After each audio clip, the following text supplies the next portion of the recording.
Pascal est juste ici, magnifique. Salut à toi. Salut, comment ça va? Ouais, très très bien, merci. Super, merci beaucoup de passer un petit moment avec nous sur Cryptologique ce soir. On va parler un tout petit peu donc de Jarvis Network, vraiment top. Alors c'est un petit peu spontané, hein, c'est-à-dire qu'il y a rien qui a été préparé ce soir. C'est vraiment, moi j'ai quelques questions à te poser, j'en ai même pas mal. Je pense qu'on va pouvoir partir aussi après un petit moment avec la communauté, peut-être sur un petit Q&A, puis s'il y a des questions de la communauté, on pourra peut-être aussi interagir si ça va pour toi.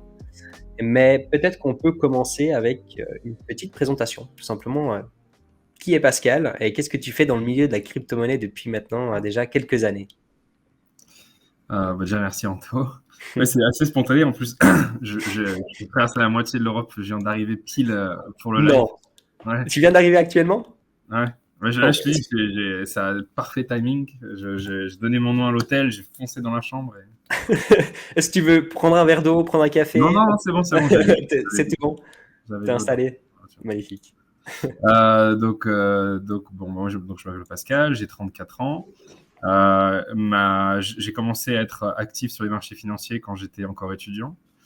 Donc ça fait 15 ans déjà. Ensuite, en 2017, j'ai commencé à m'intéresser aux cryptos. Comme pas mal de monde à ce moment-là, c'était un peu pendant la période ICO, c'est les premières folies. La première fois, le premier token que j'ai acheté, le premier crypto que j'ai acheté, c'était du Ripple. Parce que quand j'ai commencé, mon premier trade, c'était en mai 2017 ou en avril 2017. Non, je me rappelle plus, mais en gros, mon KYC a mis un mois sur Kraken. C'était à l'époque où les exchanges commençaient à ne plus pouvoir faire face à la demande. Donc, c'était bien avant Binance, etc. Binance n'avait pas encore fait son ICO. Ça a mis un mois pour faire mon KYC. Et donc, ouais, premier que j'ai acheté, c'était Ripple parce que ma stratégie à l'époque, c'était TootCon. C'était, je regarde le token le moins cher et je me suis dit, si j'achète beaucoup de ce token-là et qu'il va à $1, alors je serai millionnaire. Et donc, j'ai pas acheté de Bitcoin, j'ai pas acheté d'Ether. C'était trop cher pour moi. L'Ether, je crois qu'il était à 16 ou $30. C'est trop cher. Le Bitcoin était à $700. Donc, la première fois que j'ai acheté du Bitcoin, c'était à 3000. La première fois que j'ai acheté de l'Ether, ça devait être à 200. Et puis voilà. Donc, comme beaucoup de monde, je suis pas devenu riche en 2017, parce que j'ai pas vendu le top. Mais par chance, je suis resté pour le bear market. Et j'ai commencé à m'intéresser aux applications de la finance décentralisée qui venaient en 2017-2018 de commencer à émerger. On avait ETHLend qui permettait de faire du prêt de pair à pair, qui est devenu AAV. Et puis, je découvre aussi les applications comme Celsius, je découvre le lending sur Bitfinex où tu peux prêter ton argent au margin trader. Et là, je me dis, tiens, c'est vraiment cool, on peut générer en fait des revenus passifs. Et du coup, je me mets là-dedans et je fais un petit pari que pendant 3 mois, je mets tous mes euros sur la blockchain et je vais essayer de dégager un revenu et voir ce que ça fait de vivre que de la crypto pendant 3 mois. C'était début 2019. J'avais fait une vidéo sur ma chaîne YouTube à ce moment-là pour expliquer que voilà, pendant 3 mois, j'allais me débancariser, j'allais utiliser Celsius et Compound. Et puis c'est comme ça que je suis arrivé dans la DeFi. Et finalement, de 3 mois, ça fait maintenant, je sais pas, ça fait 2 ans bientôt. Enfin un peu plus, en 2019, 2020. Ah ouais, c'est bientôt 3. Et du coup, voilà, je pas de regrets. Beaucoup de chance du coup d'avoir été dès le début dans la DeFi. Donc j'ai pu profiter de tous les early airdrops, tous les tokens pas chers, genre du SNX à 11 cents, du Rune à 7 cents, etc. Et puis voilà. À côté de ça, donc dans ma vie professionnelle, alors, j'ai mon chien, on voit mon chien Excellent.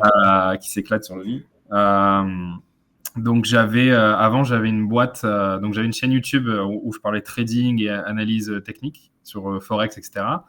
Ensuite j'ai commencé à travailler, ensuite j'ai commencé à vendre des formations et l'éducation, faire du coaching et compagnie, enfin comme beaucoup d'influenceurs à ce moment-là sur YouTube. Ensuite j'ai commencé à faire de l'IT parce qu'on avait lancé un service où en gros comment on dit ça, on a embauché des traders. On leur donnait un capital à gérer et on partageait les profits, on gérait le risque. Donc, il a fallu développer un logiciel pour gérer le risque de tous ces gens-là. Donc, c'est comme ça qu'on a commencé à faire de l'IT. De là, on a commencé à développer une plateforme de trading qu'on avait appelée Jarvis Trader. Et puis, comme quand on a découvert la crypto, on s'est dit, tiens, pourquoi pas essayer de connecter cette plateforme à Poloniex c'est comme ça que la carrière professionnelle a switché dans la crypto. Et donc voilà. Et donc ce qu'on fait aujourd'hui, ça n'a plus rien à voir avec ce qu'on voulait faire en 2017.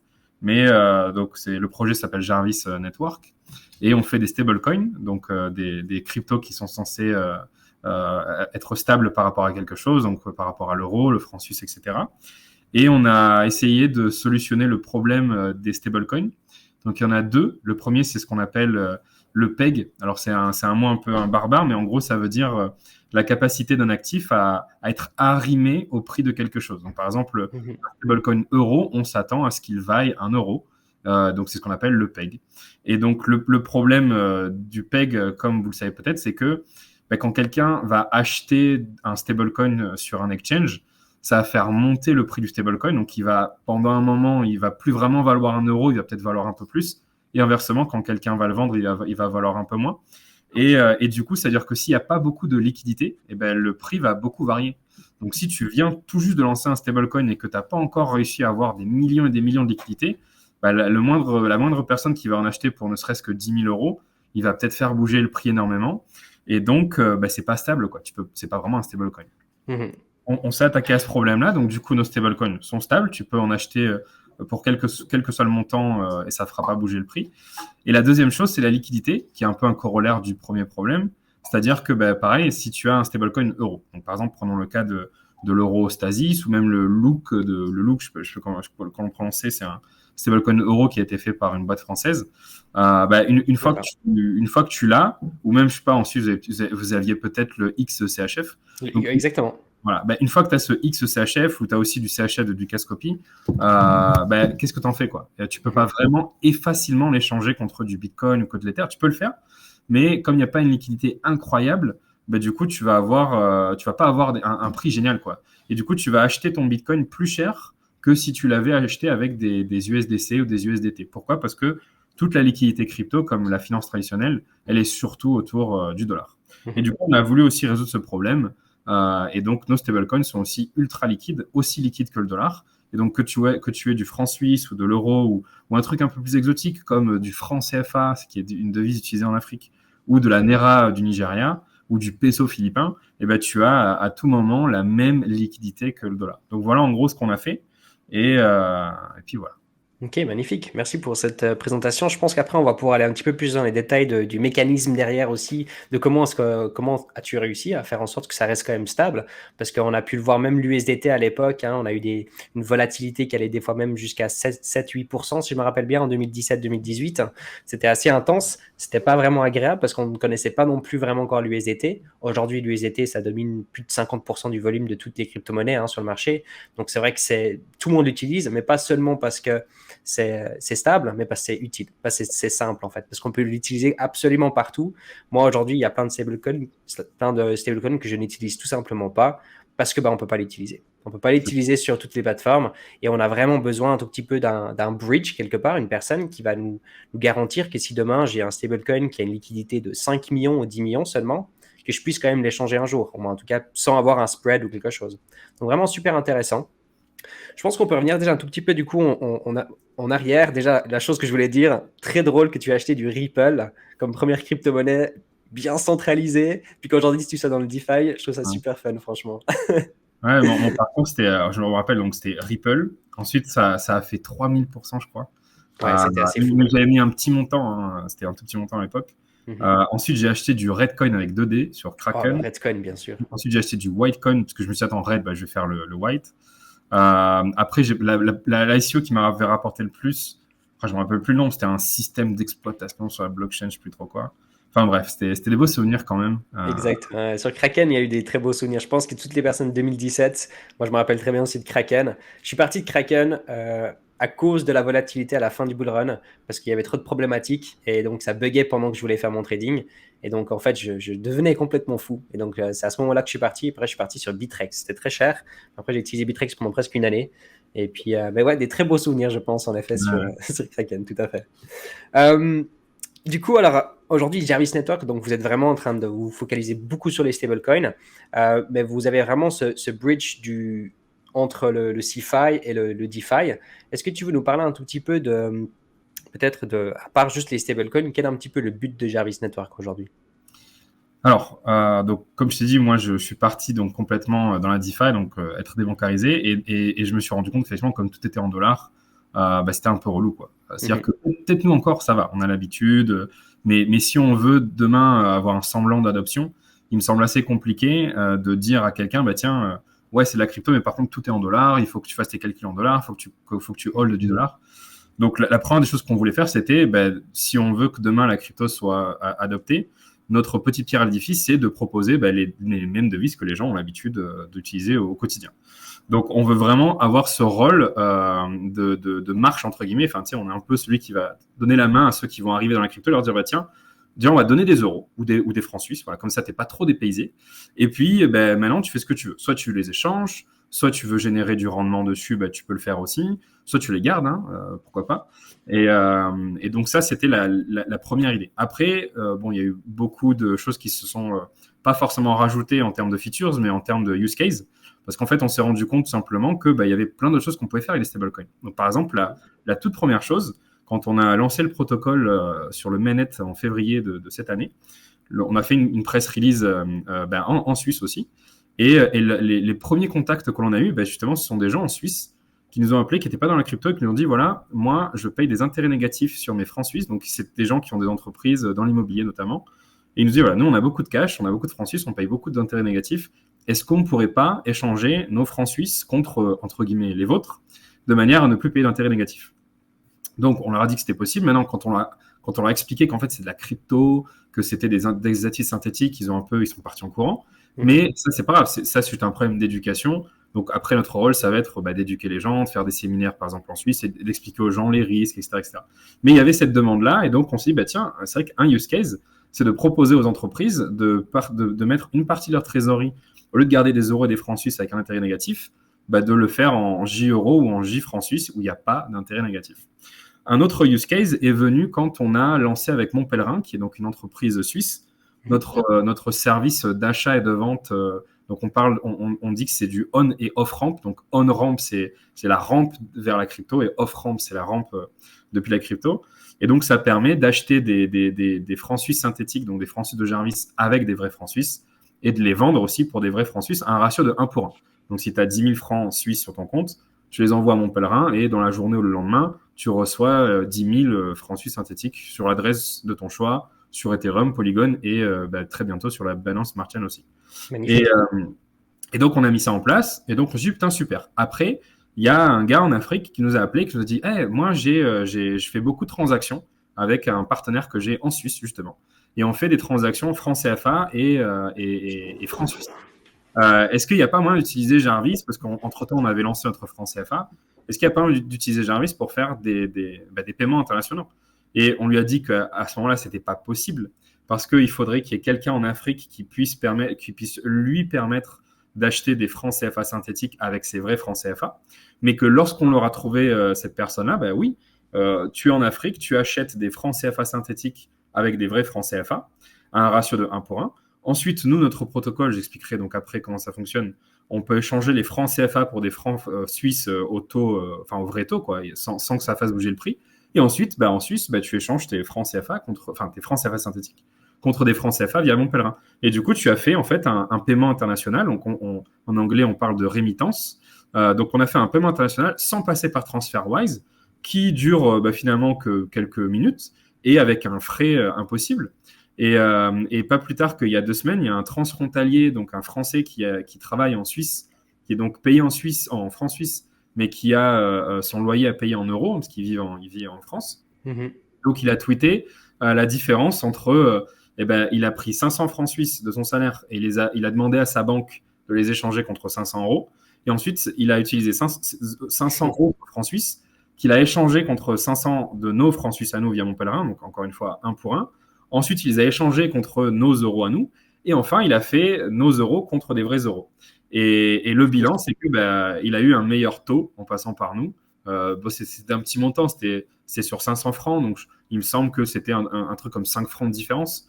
Mais voilà, on a pu avoir un meilleur taux qu'une banque. Donc un autre use case des stablecoins qu'on n'avait pas imaginé au début, c'est de faire des paiements internationaux. Et donc ça, c'est un use case qu'on aimerait bien beaucoup développer pour la simple et bonne raison que c'est pas vraiment, on n'a pas besoin de faire une application visible. Tu vois, on n'a pas besoin de développer un site, etc. Parce qu'en fait, notre technologie, c'est ce qu'on appelle le back-end, ce que les gens n'ont pas besoin de voir. Donc, en gros, quand quelqu'un va vouloir envoyer de l'argent de l'Afrique vers la Suisse, il saura pas en fait qu'il y a Jarvis derrière. D'ailleurs, peut-être qu'il n'entendra jamais parler de nous.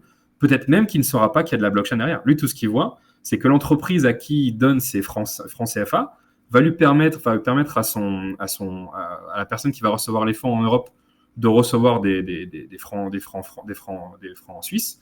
Mais il ne sait pas qu'en fait, entre-temps, il y a eu la blockchain au milieu. Et donc, c'est ça, il n'a pas besoin. Donc ça, voilà, c'est un des trucs aussi, une des visions que l'on a.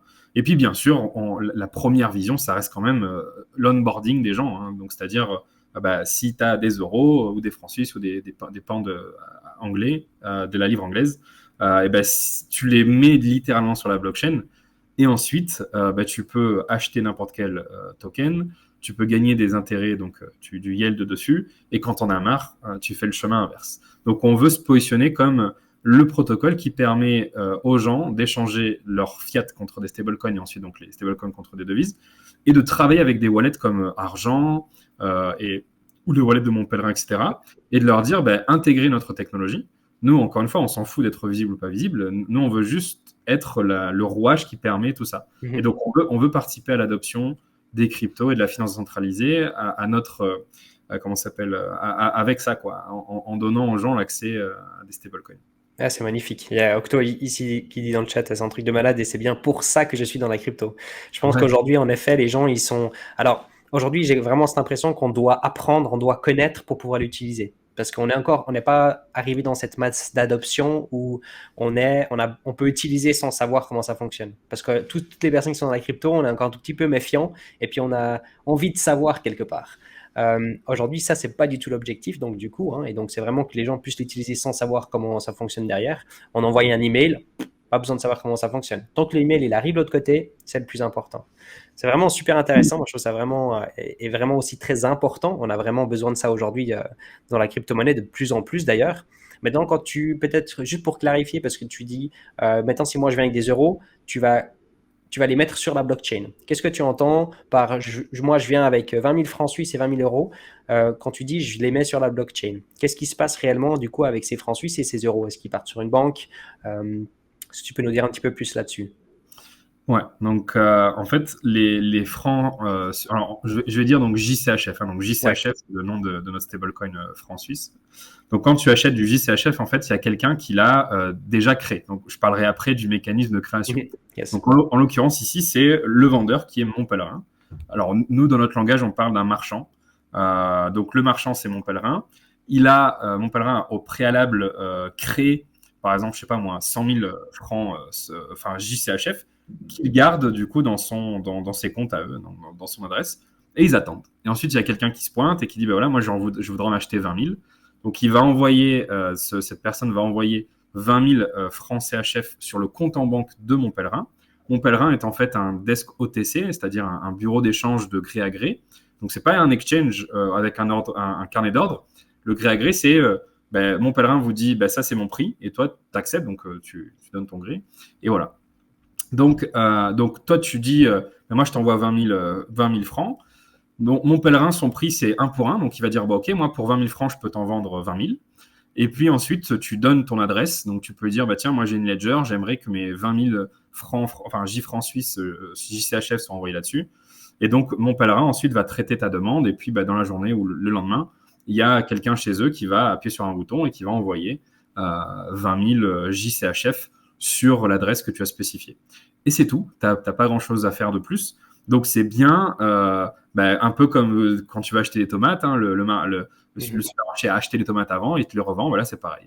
Mon Pèlerin les a achetées avant et te les revend ensuite. Ok, ouais, super intéressant. Ouais. Finalement, c'est très simple en fait. Ici, il y a une question aussi, c'est assez intéressant, puis je pense que la réponse est oui, mais avec du dinar algérien, c'est possible aussi? C'est genre, par exemple, une personne qui voudrait transférer du coup des fonds de la France en Algérie?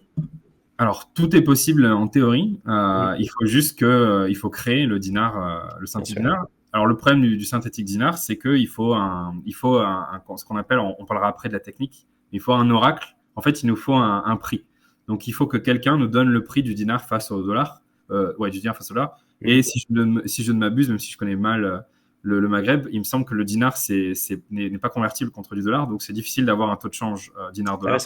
Alors, Ok. il y a peut-être un taux de change dans la rue, tu vois, à Alger, mais Bien sûr. il n'y a pas de taux de change officiel. Et nous, on a besoin d'un taux de change officiel, ou en tout cas d'une place de marché de laquelle on puisse récupérer le prix et qu'on le mette sur la blockchain. Donc, tant qu'on n'a pas ça, ça me semble un peu compliqué. Mais en théorie, c'est possible de le C'est faire. possible. Ok, ouais, ça c'est super intéressant. De toute façon, il faut s'indexer en effet sur un prix qu'il y a sur le marché, ça c'est sûr. Du coup, est-ce que tu voudrais nous parler peut-être un tout petit peu du protocole? Est-ce que tu veux peut-être partir sur le côté un petit peu plus technique et puis nous raconter un petit peu justement ce côté mécanisme et la sécurité finalement derrière tout ça? Parce Ouais. que c'est super intéressant. Puis après, je sais pas si dans le protocole, tu vas peut-être aussi nous parler un petit peu du côté légal ou pas. Ou pire, on reviendra peut-être un petit peu sur ces côtés-là avec ces questions-là. Ok. Alors, juste peut-être un use case sur lequel j'ai pas insisté. Quand je disais que nos stablecoins, ils ont une grande liquidité sur la blockchain, j'ai tout le temps donné l'exemple de l'euro, etc. Mais en fait, là où c'est le plus intéressant, c'est pas forcément sur l'euro, mais quoique, hein, mais c'est plutôt sur la devise comme le franc CFA ou la naira nigériane. Alors pourquoi? Quand tu es au Burkina, par exemple, et que tu as des francs CFA et que tu vas acheter du Bitcoin, il n'y a pas Binance qui va dire tiens, moi j'ai la paire Bitcoin CFA. Donc tu vas passer par plein d'intermédiaires et comme c'est compliqué pour eux d'avoir accès au dollar, en fait tu vas y avoir accès mais à des prix ouf quoi. Et donc quelqu'un qui va avoir l'équivalent de 1000 dollars de francs CFA, il va pas réussir à acheter 1000 dollars de Bitcoin. Peut-être qu'il va acheter, je sais pas, je dis au hasard, hein, mais 900 dollars de Bitcoin. Donc il va avoir une perdition de valeur. C'est ce qu'on appelle donc le slippage. Hein.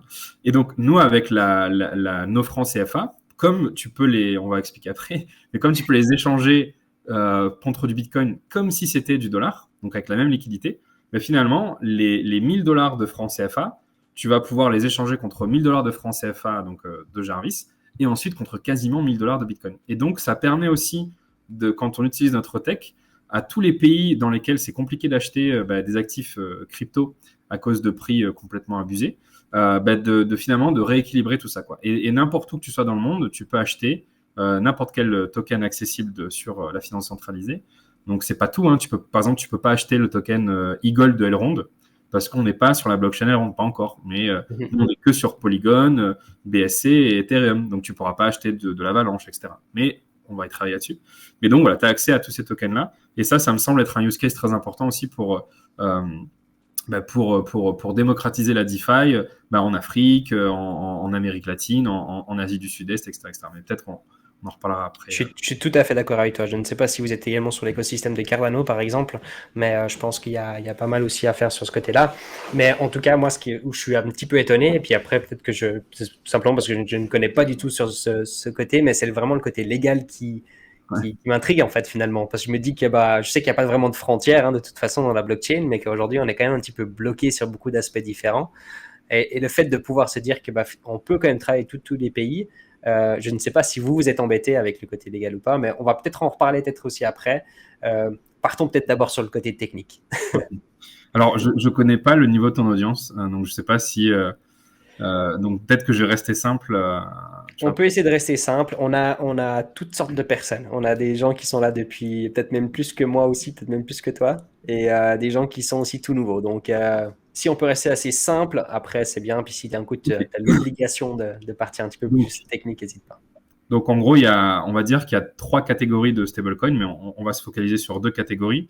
Les premiers que vous connaissez sans doute, c'est les stablecoins dont la valeur est collatéralisée par des vrais actifs dans une banque. Donc, par exemple, l'USDC ou plutôt le BUSD de Binance, il y a des vrais dollars sur un compte en banque et donc, normalement, il y a $1 ou l'équivalent d'$1 sur un compte en banque derrière chaque un BUSD ou un USDC.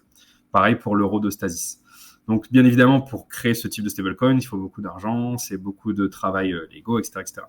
Et après, de l'autre côté, il y a les stablecoins synthétiques. C'est le même principe, sauf qu'au lieu d'avoir des euros sur un compte bancaire, tu as par exemple des Ethers sur un smart contract ou n'importe quoi. Ça peut être des wrapped Bitcoin ou dans notre cas, c'est de l'USDC. Donc, comment ça fonctionne? Ouais. Non, pardon, je voulais dire comme avec le Maker, un petit peu. Ouais, comme Maker, pour ceux qui connaissent du coup Maker.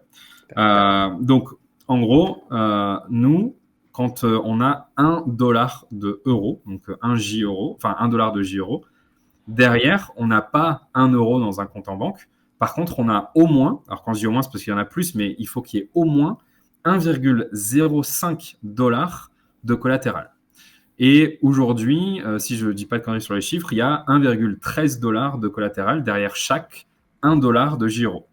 Donc, tant que vous avez confiance dans la valeur du collatéral, nous, on utilise l'USDC sur Polygon et Ethereum et on utilise le BUSD sur la Binance Smart Chain. Donc, tant que vous avez confiance en la valeur de l'USDC, tant que vous avez confiance en la valeur du BUSD, du coup, vous avez confiance en la valeur de nos stablecoins. À partir du moment où il y a un problème sur l'USDC ou sur le BUSD, là, vous devrez vous faire du souci sur la valeur de nos stablecoins, puisque ils sont garantis par ça. Alors, maintenant, c'est vrai que c'est un peu bizarre de dire oui, mais alors derrière chaque 1 $, il y a 1,13 $. En fait, ça se passe comment? On parle de over-collateralisation, donc quelque chose qui est sur-collatéralisé.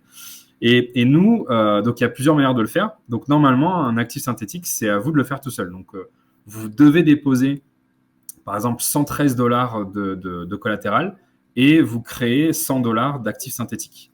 Mais c'est un peu compliqué. Nous, on l'a fait plus simplement. Nous, si vous voulez acheter 100 $ de J euro, c'est tout con, vous envoyez 100 USDC et vous recevez 100 $. Et c'est tout. Et donc, même si vous avez envoyé que 100 $, en réalité, les 100 J euros que vous allez, les 100 $ de J euros que vous allez récupérer, ils sont collatéralisés par vos 100 $ à vous, parce que vous venez de les envoyer. Mais aussi, il y a quelqu'un d'autre qui s'est dit, moi, je vais rajouter un peu de USDC quand même, parce qu'il faut que ces euros soient collatéralisés. Et donc, nous, on a besoin de 2 personnes, en gros, pour créer un actif. Il faut un acheteur et un vendeur. Donc, l'acheteur, c'est toi, en gros. Et toi, tu vas envoyer tes 100 USDC.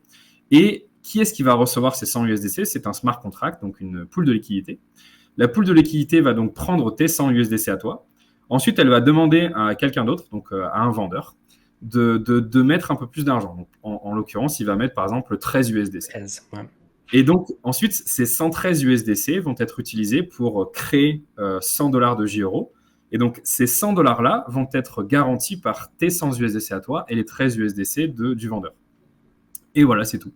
Et alors maintenant, le problème, c'est que si le prix de l'euro monte, il se peut qu'à un moment donné, la valeur du collatéral ne suffise pas à garantir la valeur des euros-dollars. Par exemple, là, on a dit qu'il y avait, alors pour faciliter les calculs, on va dire que c'est un collatéral ratio de 110%, c'est-à-dire que derrière chaque 1 $ d'euro, il y a 1,10 $ de collatéral. Si maintenant le prix de l'euro par rapport au dollar monte de 10%, qu'est-ce qui va se passer? On va avoir 1 $ de J euro qui sera collatéralisé par 1 $ de collatéral. Et donc, pour l'instant, ça va. Mais qu'est-ce qui se passe si l'euro continue de monter? Si l'euro continue de monter et qu'il prend encore 10%, là, on va avoir 1 $ de euro qui sera collatéralisé par 90 centimes de dollars de collatéral. Et là, c'est pas bon parce que ça veut dire que les euros que vous avez dans votre wallet n'ont plus vraiment la valeur de 1 euro. Donc, pour éviter que ce scénario n'arrive, on demande à une troisième personne qu'on appelle le liquidateur. En fait, le liquidateur, c'est un peu le gardien du système et il va vérifier que à tout moment, il y ait au moins 1,05 $ de collatéral derrière chaque 1 euro, enfin 1 $ d'euro.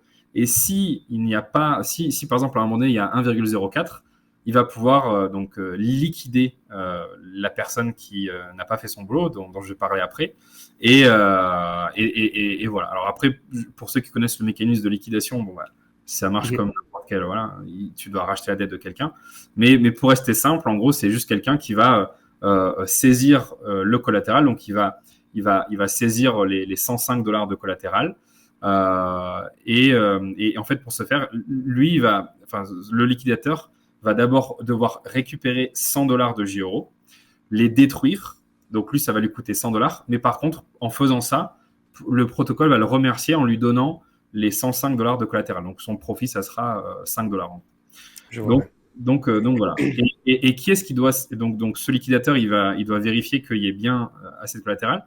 Et qui est-ce qui doit rajouter du collatéral si jamais le prix de l'euro-dollar monte?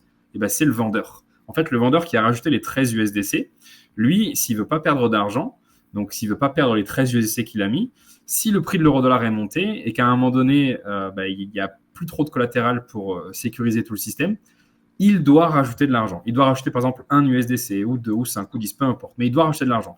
Et s'il ne le fait pas, en fait, le liquidateur, quand il va liquider la position, il va prendre l'argent, entre guillemets, du vendeur. Donc le vendeur fera une perte sèche. Voilà, donc tout ça, c'est sécurisé par smart contract. Et voilà, donc j'ai essayé de rester. Non, c'est exactement, c'est super intéressant. Donc, du coup, en fait, en tant que client, on est très sécurisé. On prend quasi pas de risques, si j'ai bien compris. Ceux qui vont prendre beaucoup plus de risques, c'est les personnes qui sont la deuxième tiers de confiance, voire même la troisième, qui va venir en tant que liquidateur et qui vient vraiment déposer en effet plutôt des fonds. Je suppose qu'ils sont aussi peut-être un petit peu payés justement d'une certaine manière, en pourcentage peut-être aussi annuel. Mais donc, le client en soi, il prend très peu de risques tant qu'il ne se passe rien sur l'USDC aujourd'hui et le BUSD. Et sur l'autre protocole, voilà, s'il n'y a pas de bug, etc. Et si les gens sont motivés à liquider, ils sont motivés à liquider parce que quand tu liquides quelqu'un, tu fais un profit instantané de 5%. Donc, c'est 5% de rendement sur une minute, tu vois, c'est pas mal. Exact. Donc, voilà.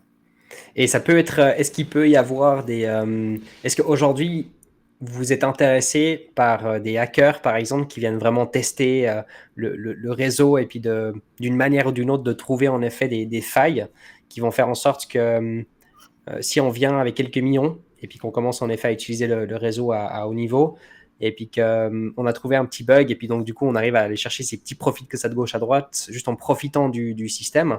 Est-ce qu'aujourd'hui vous avez déjà fait ça? Est-ce que vous êtes intéressé d'avoir des hackers? C'est des idées aussi peut-être par la suite? Ouais, alors on a fait donc des audits classiques. Okay. Ensuite, on a fait ce qu'on appelle donc ce dont tu parles, c'est du white hacking. Donc, on a fait donc on appelle ça aussi une bug bounty. Donc, on a fait une bug bounty privée avec Ubique. Et là, elle s'est terminée. Et donc là, on va ensuite commencer à faire des bug bounty publics.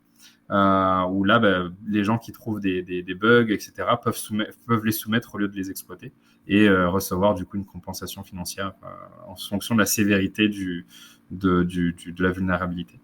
Ok, magnifique, ouais, c'est top ça. Ça, c'est vraiment excellent. Aujourd'hui, si on peut parler de liquidité, est-ce que tu as déjà des chiffres que tu peux nous partager un petit peu? Ouais, alors là, il faut savoir qu'on est en V1. Okay. Donc la V2, c'est la version de la scalabilité. Donc c'est la version qui va nous permettre de nous étendre. Et la V1, elle est extrêmement limitée. La V1, on a en gros, alors je pense qu'on a déposé à peu près 1,2 million de USDC de liquidité. Et donc, alors en fait, après, il faut se rappeler donc, de ce que j'ai dit tout à l'heure. Un fournisseur de liquidité, donc le vendeur, il va mettre 13 $ pour te permettre à toi d'acheter 100 $ de J-Euro. Donc, j'ai dit 13 $ parce qu'aujourd'hui, c'est le ratio, mais en réalité, ça commence à 10. Donc, en gros, le vendeur met 10 $ et toi, tu peux acheter 100 $. Donc, c'est-à-dire qu'il y a un ratio de 1 pour 10. Donc, en gros, 1 million, on va arrondir 1 million de liquidité, ça a permis d'acheter jusqu'à 10 millions de dollars de J-Euro, de J-Francs suisses, etc. Alors, ce ratio peut être changé parce que c'est en fonction du risque que le fournisseur de liquidité accepte de prendre. 10, c'est très risqué. Mais ça peut être moins. Par exemple, ça peut être un ratio de 4. Donc là, à ce moment-là, 25 $ de liquidité permettent d'acheter jusqu'à 100 $ d'actifs synthétiques. Dans la V2, n'importe qui pourra devenir fournisseur de liquidité et choisir son risque. Donc tu pourras même avoir un risque maximum de 33. C'est-à-dire que 1 $ de liquidité permet d'acheter 33 $ d'actifs synthétiques. Alors pourquoi je dis que c'est risqué? Parce qu'en fait, plus le ratio est grand, et plus la liquidation va arriver rapidement. Par exemple, pour un ratio de 10, en gros, il suffirait que l'euro-dollar monte de 5% et tu te fais liquider. Alors, 5% sur l'euro-dollar, c'est énorme, c'est pas des mouvements que tu vois tous les jours. C'est des mouvements qui vont durer sur, je sais pas, plusieurs semaines, plusieurs mois, mais ça peut arriver. Et si tu as un ratio de 33, là, si je dis pas de conneries, je crois que c'est 1% de hausse, c'était fini, quoi. Donc voilà, ça sera en fonction de la sensibilité des fournisseurs de liquidité. Ceux qui veulent prendre le moins de risques, ils mettront sans doute un ratio de 4, parce que là, il faudrait un mouvement de 20% avant de te faire liquider. Donc là, je pense que pour quelques années, tu es tranquille. Et puis voilà. Donc voilà en gros pour la liquidité. Donc aujourd'hui, comme j'ai dit, on a déposé à peu près 1 million. Quand je dis on, c'est parce que dans la V1, il n'y a que nous qui pouvons être fournisseurs de liquidité. Et dans la V2, n'importe qui pourra l'être, comme je l'ai dit. Donc on a déposé 1 million, et ce million permet aujourd'hui de faire tourner le système. Et Alors, les chiffres, chaque jour, on procède entre 500 000 et 1,5 million de dollars de volume. Donc, c'est pas mal sur le ratio de liquidité. Et puis voilà. Ok, magnifique, ouais, c'est top, c'est des très bons chiffres même. Euh, Aujourd'hui, il y a le Jarvis Network, donc vous avez votre propre token, hein, donc depuis maintenant déjà 2019, si je ne dis pas de bêtises. Euh, Qu'est-ce qu'on peut faire aujourd'hui avec le Jarvis Network et quel est le but par la suite surtout du potentiel de tenir demain des Jarvis Network tokens? Alors, donc aujourd'hui, c'est ce qu'on appelle un token de gouvernance sans valeur. Mhm. C'est-à-dire que le fait de le tenir, tu ne dois pas t'attendre à faire un profit, c'est juste pour voter. Donc, on a une gouvernance qui est assez active, on fait des votes quasiment toutes les semaines. Donc, aujourd'hui, c'est juste ça. Maintenant, l'objectif, c'est ensuite de faire une proposition d'ici, je pense, quelques semaines. Et donc, ça sera aussi soumis à la gouvernance pour passer d'un token de gouvernance sans valeur à un token avec une vraie utilité et qui aura donc une utilité pour le protocole. Aujourd'hui, dans la V1, le token n'a aucune utilité. Mais l'idée, c'est qu'avec la V2 sur laquelle on est en train de travailler, on veut intégrer nativement le token pour que finalement, tu aies une utilité à utiliser ce token, que tu sois un fournisseur de liquidité, un utilisateur, etc. Et donc, pour l'instant, il n'y a rien qui est public, parce qu'on ne veut pas, comment on s'appelle, achète la rumeur et vend la nouvelle. Donc, pour l'instant, on ne dit pas grand-chose. Tout ce qu'on dit, c'est, voilà, on travaille sur une proposition qui va dire, voilà, maintenant le token sera utilisé pour ça, ça, ça, ça, ça. Voilà quels seront les mécanismes pour capturer la valeur. En gros, on essaie de faire en sorte que si le protocole grossit, le token devrait redistribuer de la valeur et donc devrait prendre de la valeur en toute logique. On fera cette proposition du coup à notre communauté qui votera. Et donc, avant qu'il y ait le vote, il y aura des discussions qui vont durer, à mon avis, quelques semaines. Donc, pendant ces semaines de discussion, en fait, on va prendre les avis des uns des autres, trouver des consensus. Donc, il y aura des mini-votes pour dire, tiens, ça, c'est pas bien, on va changer, on va faire ça. Et puis, une fois que tout le monde est plus ou moins OK, qu'on a trouvé un consensus sur quasiment tous les petits paramètres et tous les trucs, à ce moment-là, alors, on passe à un vote formel. Et si le vote est validé, alors ensuite, les devs vont devoir commencer à travailler à l'intégration de ça. Donc, pour l'instant, comme j'ai dit, c'est juste un token pour voter. Et notre objectif, c'est d'intégrer le token là-dedans. Alors, pourquoi on l'a pas fait avant? Parce qu'en fait, une token économique, avant que ton protocole il soit vraiment, tu vois, déjà, il faut avant tout faire que le protocole fonctionne et que les gens veulent l'utiliser. Donc, c'est ce qu'on appelle le PMF pour Product Market Fit. Donc, je pense honnêtement qu'on a trouvé notre Product Market Fit. Il n'y a qu'à voir l'évolution des volumes et aussi les volumes de notre Fiat on off-ramp avec mon pèlerin, où on a vraiment une croissance exponentielle là-dessus. Par exemple, le premier mois, on a fait, je sais pas, peut-être 50 000 dollars de volume. Le mois dernier, on a fait 1 million de dollars de Fiat on off-ramp sur tout le mois. On était content. La semaine dernière, on a fait 1 million de dollars. Donc, on est vraiment sur une croissance exponentielle. Donc, on a notre product market fit. Ensuite, le protocole, c'était la V1. Donc là, il va y avoir la V2. Donc, maintenant qu'on sait ce que les gens veulent et qu'on a un protocole qui va passer sur la V2, c'est à ce moment-là que ça sera intéressant pour nous d'intégrer du coup le token dans le protocole. Et voilà pourquoi on l'a pas fait avant. Ok, ouais, super. Alors, j'ai plein de questions là autour. Il y avait peut-être une question que j'aurais pu poser aussi peut-être un tout petit peu avant. Euh, Vous êtes combien dans l'équipe aujourd'hui? Je suppose qu'il y a beaucoup plus de développeurs surtout. Si tu veux peut-être nous parler un tout petit peu des gens aussi qui sont derrière Jarvis Network. Alors, faut que je compte sur les doigts. Ok. Donc, alors, en termes de dev, on a donc Petar, Alessandro Andrea, Assim et on va dire Iliane. Donc, ouais, on est 5 dans l'équipe tech. Avec Fabien, on est 6. Et on cherche toujours 2 personnes, donc 2 développeurs, plutôt pour les interfaces. En fait, on a beaucoup de personnes pour Solidity. Donc, sur les smart contracts, on est vraiment blindé, on ship bien. Mais par contre, on est un peu en retard sur nos interfaces parce que aujourd'hui, on n'a qu'un dev pour une interface. Donc là, on cherche 2 devs de plus. Donc en gros, l'équipe de dev en tout, on serait 8. Ensuite, on a un designer qui s'occupe donc de designer les interfaces. On a un artiste qui n'est pas designer, lui, c'est un artiste avec lesquels on travaille sur toutes nos illustrations, les NFT qu'on va faire, etc. Génial ça. Ensuite, on a donc, il y a quelqu'un qui s'occupe après toute la partie, tu parlais du légal, donc toute la partie administrative, légale, régulation, etc. Mhm. Communication aussi. Et ensuite, il y a moi qui m'occupe plutôt de la communauté. Donc, je suis community manager. Et je m'occupe aussi, comment ça s'appelle, tout ce qui a été design du protocole, etc. Et puis voilà. Et je m'occupe aussi de tout ce qui est business dev, donc c'est-à-dire trouver des partenaires. Mhm. Et voilà. Ok, magnifique, ouais, top. Super ça. Euh, Est-ce que tu voudrais peut-être nous parler aussi un tout petit peu de... Alors, déjà pour commencer, je ne sais pas combien de temps tu as, parce que surtout que tu es revenu en plus de l'avion. Je ne sais pas Non, si non, tu es vraiment... je suis en voiture. Ah, ok, en voiture, ok. Avec le chien, je peux pas Ah oui, prendre. c'est juste, ouais. Ouais, c'est juste.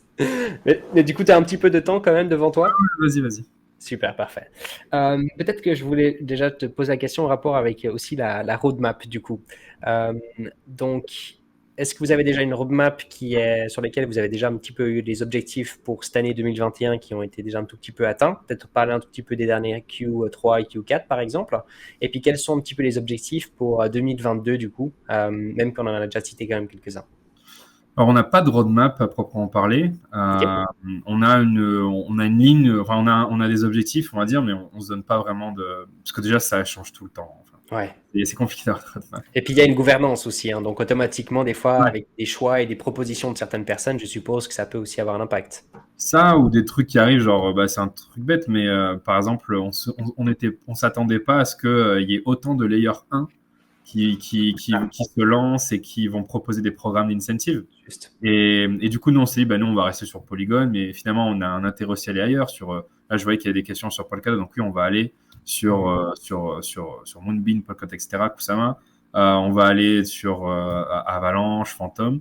Et puis, on s'attendait pas aussi à ce qu'il y ait des L1 comme Solana ou Elrond, donc ça aussi, ça modifie un peu la roadmap. On s'attendait pas aussi à avoir du succès. Enfin, je sais que ce qu'on fait, pour moi, c'est vraiment cool, je pensais que c'était que l'an prochain que les gens réaliseront. Et donc, Mhm. on se dit, bon, ben, on a le temps. Et du coup, ben, c'est con, mais le succès avec mon pèlerin et du protocole, ben, ça a aussi changé la roadmap.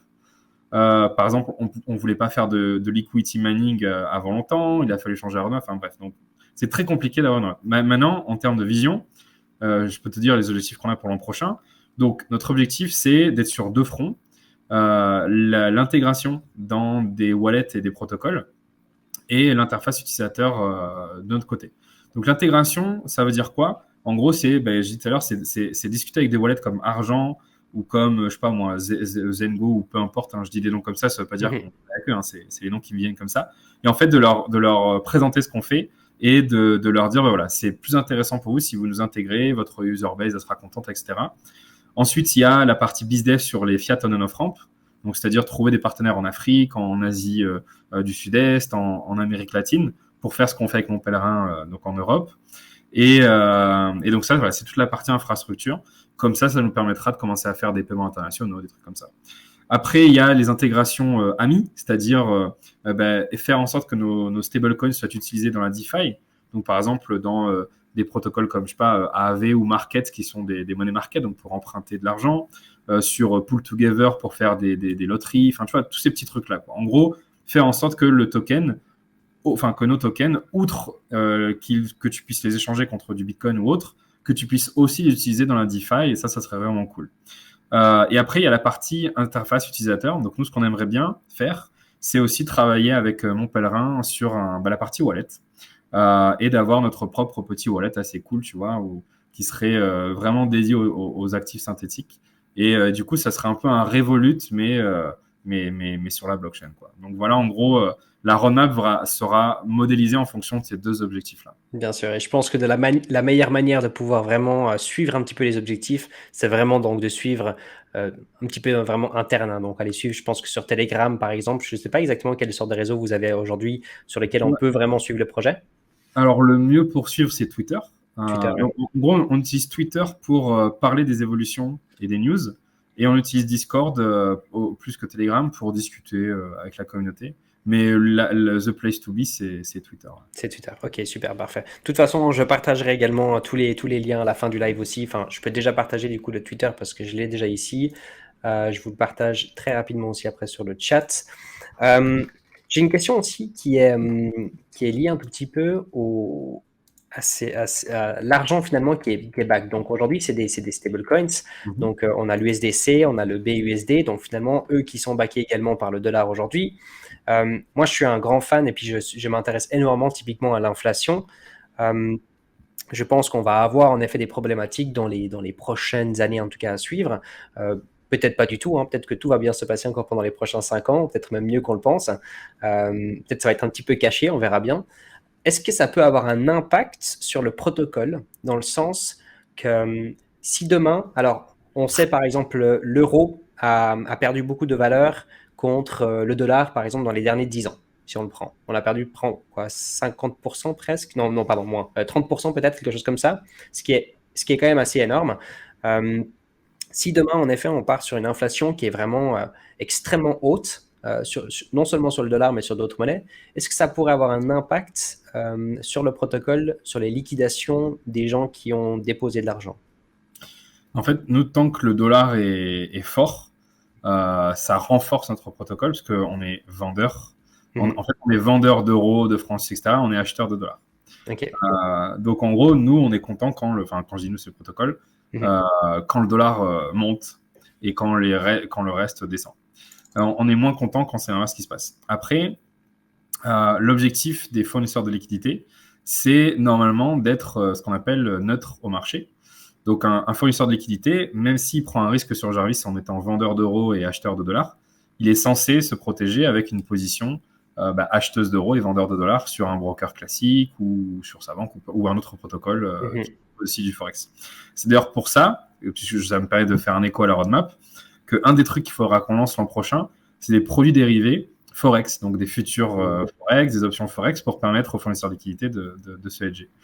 Ensuite, ce qui peut avoir un impact sur le protocole, c'est plutôt les devises un peu exotiques comme la Naira ou même le franc suisse. Hein. Si la BNS nous refait un truc comme en 2015, où tout d'un coup le franc suisse peut varier de 40% en une minute, ça peut mettre en danger effectivement la liquidation. Donc c'est pas sans risque d'utiliser des actifs synthétiques, surtout sur des devises comme le franc suisse. Hein, voilà. ou des devises comme la Naira. La Naira, si tu regardes le graphique, en fait, c'est là.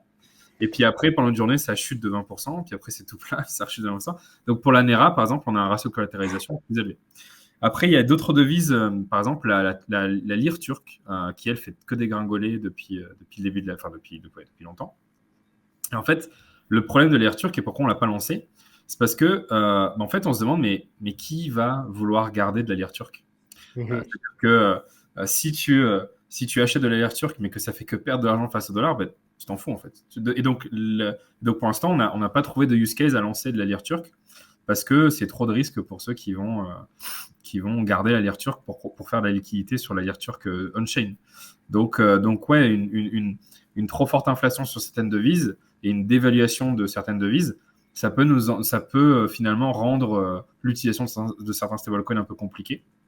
Et donc le protocole désuet sur ces stablecoins-là, donc comme la lire turque concrètement.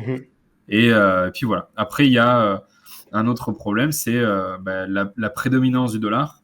En gros, même si les paires Forex elles sont relativement indépendantes, il y a quand même une énorme corrélation au dollar. Hein. Si le dollar monte énormément, en général, la plupart des devises vont chuter. Et donc, il y a aussi un risque systémique lié au dollar sur notre protocole. C'est un choix parce que on pourrait utiliser l'Ether ou autre en collatéral, mais utiliser l'Ether, du coup, c'est prendre le risque de la volatilité. Et en fait, on a fait le choix de la stabilité et du risque géopolitique plutôt que de l'instabilité et du risque de marché de l'Ether. Peut-être que dans 10 ans, on pourra peut-être changer parce que ça va changer. Peut-être qu'il y aura moins de volatilité, mais je pense qu'aujourd'hui, je suis assez d'accord et je suis un petit peu plus méfiant sur le DAI, pour être honnête. Moi qui étais grand fan de DAI à l'époque quand on payait pas trop de frais avec l'Ether sur Uniswap et comme ça, c'était vraiment, j'adorais bouger vraiment de DAI. Et puis aujourd'hui, malheureusement, de moins en moins, non seulement à cause des frais, mais parce que j'ai peur le fait que ce collatéral à presque 50%, je crois, maintenant aujourd'hui sur l'Ether, ce qui est quand même assez élevé. Peut-être que je dis des bêtises avec les chiffres, je ne suis pas 100% sûr. Mais donc voilà, donc de toute façon, ça reste en effet un choix. Il y a une question ici que j'ai mis là, rapidement sur l'écran. Est-ce qu'il faut un KYC pour utiliser son protocole? Alors, si on joue sur les mots, le protocole, il n'a pas besoin de KYC. Hein. Il est sur Ethereum et il restera tant qu'Ethereum vit, il est sur Polygon, etc., etc. Maintenant, il faut différencier protocole et application. Donc, à l'heure actuelle, il n'y a pas de régulation sur ce qu'on fait. Je parle d'interface, hein, je ne parle pas du protocole. Hein. Mhm. Donc, notre interface, c'est Jarvis.exchange. Jarvis.exchange, c'est une interface centralisée, c'est-à-dire qu'elle est hébergée. C'est nous, notre entreprise, qui paye tous les mois un hébergement. Alors, on va bouger ça sur un réseau décentralisé, donc notamment Aleph, qui est un projet français sympa pour héberger notamment des sites. Mais quoi qu'il en soit, ça reste une interface. Donc, maintenant, si demain, il y a une régulation, par exemple en France, qui oblige les acteurs à rendre l'accès aux plateformes obligatoire avec un KYC, bah, on ne va pas se mettre hors la loi, donc il y aura un KYC pour utiliser la plateforme en France. Donc il faudra que tu utilises un VPN, enfin je ne conseille rien, mais voilà, d'aller dans un pays où il n'y aura pas cette régulation. Maintenant, si tous les pays du monde se mettent d'accord sur un KYC, ben oui, pour utiliser nos interfaces qui permettent d'interagir avec le protocole, il faudra utiliser un KYC. Donc, comme je dis, aujourd'hui, ce n'est pas le cas et ça m'étonnerait que ça devienne le cas, même avec la régulation qui arrive. Par contre, le KYC pour acheter des stablecoins, vu qu'il y a des fiat, parce que tu dois envoyer des francs suisses pour récupérer des stablecoins français, etc., là, oui, il y a obligatoirement un KYC, même si, dans pas si longtemps que ça, notre partenaire Mon Pèlerin va lancer le no KYC pour les montants inférieurs à 1000 francs mensuels. Donc, ça, c'est assez pas mal. Mais je ne sais pas si ça tiendra. Hein. Peut-être que d'ici un an, la Suisse va dire « Oh, c'est quoi ces conneries, on veut du KYC de partout. » Et donc, voilà. Ouais. Et après, c'est aussi pour ça qu'on s'intéresse beaucoup à l'Afrique, à l'Amérique latine et tout ça. Parce que si peut-être en Europe, d'ici 2024, on va avoir une régulation un peu stricte sur les stablecoins notamment, ce qui va, alors je rebondirai après là-dessus, ce qui va à la fois nous empêcher, mais aussi pas forcément nous emmerder. Mais j'expliquerai ça après pourquoi. Donc en Europe, on peut avoir des problèmes là. Par contre, on sait qu'en Afrique, en Amérique latine et tout, a priori, on sera encore tranquille et peinard pendant quelques années. Et donc, on va pouvoir développer nos écosystèmes aussi là-bas. Alors, pour la régulation, quand je disais qu'une régulation en Europe, ça pourrait à la fois nous faire chier, à la fois pas trop nous faire chier, ça nous ferait chier en termes d'interface. C'est-à-dire que si demain, on commence à investir de l'argent, à faire des applications, des wallets et compagnie, et que ça devient super compliqué, il faut des licences et compagnie, ouais, ça nous ferait chier parce que ça aurait été gaspiller de l'argent et des ressources. Par contre, il faut se rappeler de ce que je dis sur notre roadmap quand je parlais d'intégration, etc. En gros, la technologie qu'on a créée, c'est une technologie. C'est-à-dire que ça peut vivre dans d'autres interfaces. Ça peut être utilisé par des entreprises centralisées. J'ai donné l'exemple tout à l'heure de quelqu'un qui faisait des paiements transfrontaliers. Si demain, il y a une boîte fintech qui vient nous dire, voilà, nous, on est centralisé, on est fintech, on a une licence, mais on aimerait bien utiliser votre technologie pour faire des paiements transfrontaliers. Parfait. Et du coup, on gagnera quand même de l'argent parce qu'il y a une entreprise centralisée, etc., qui utilisera. Il y a les Africains avec qui on va sans doute travailler, j'espère, parce qu'on ne s'est pas encore signé, mais on discute beaucoup avec eux. Eux, ils vont lancer, ils ont un wallet centralisé et ils vont utiliser notre technologie dans leur wallet centralisé. Et assez souvent, je reçois des mails ou j'ai des calls dans la semaine avec des gens en Europe, en Pologne, etc., qui ont ce projet-là de faire des trucs centralisés, mais qui voudraient utiliser la DeFi comme source de liquidité, etc. Donc, c'est pour ça que je disais que la régulation, ça peut nous faire mal, nous, en tant que petite entreprise qui fait des interfaces. Par contre, ça ne va pas nous empêcher de travailler avec des acteurs qui ont des licences et de leur dire, utilisez notre tech, vous allez voir, vous aurez des meilleurs prix.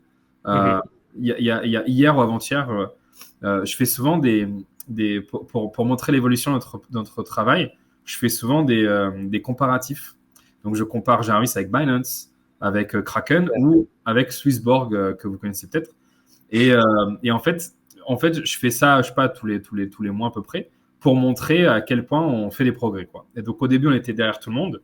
Et aujourd'hui, on est devant tout le monde. C'est-à-dire que si tu veux acheter des bitcoins avec des euros ou du Matic avec des francs suisses, eh ben, on est devant Binance, on est devant Kraken. C'est énorme quand même. Et on est devant Swissborg. Et donc, on ne fait pas ça pour battre Binance ou Swissborg, quoi que ce soit, parce que on reste quand même décentralisé, donc c'est compliqué de nous utiliser. Tu vois, Swissborg, voilà, c'est centralisé, c'est facile. Nous, c'est ultra galère. Hein. Il faut MetaMask, il faut aller sur Polygon.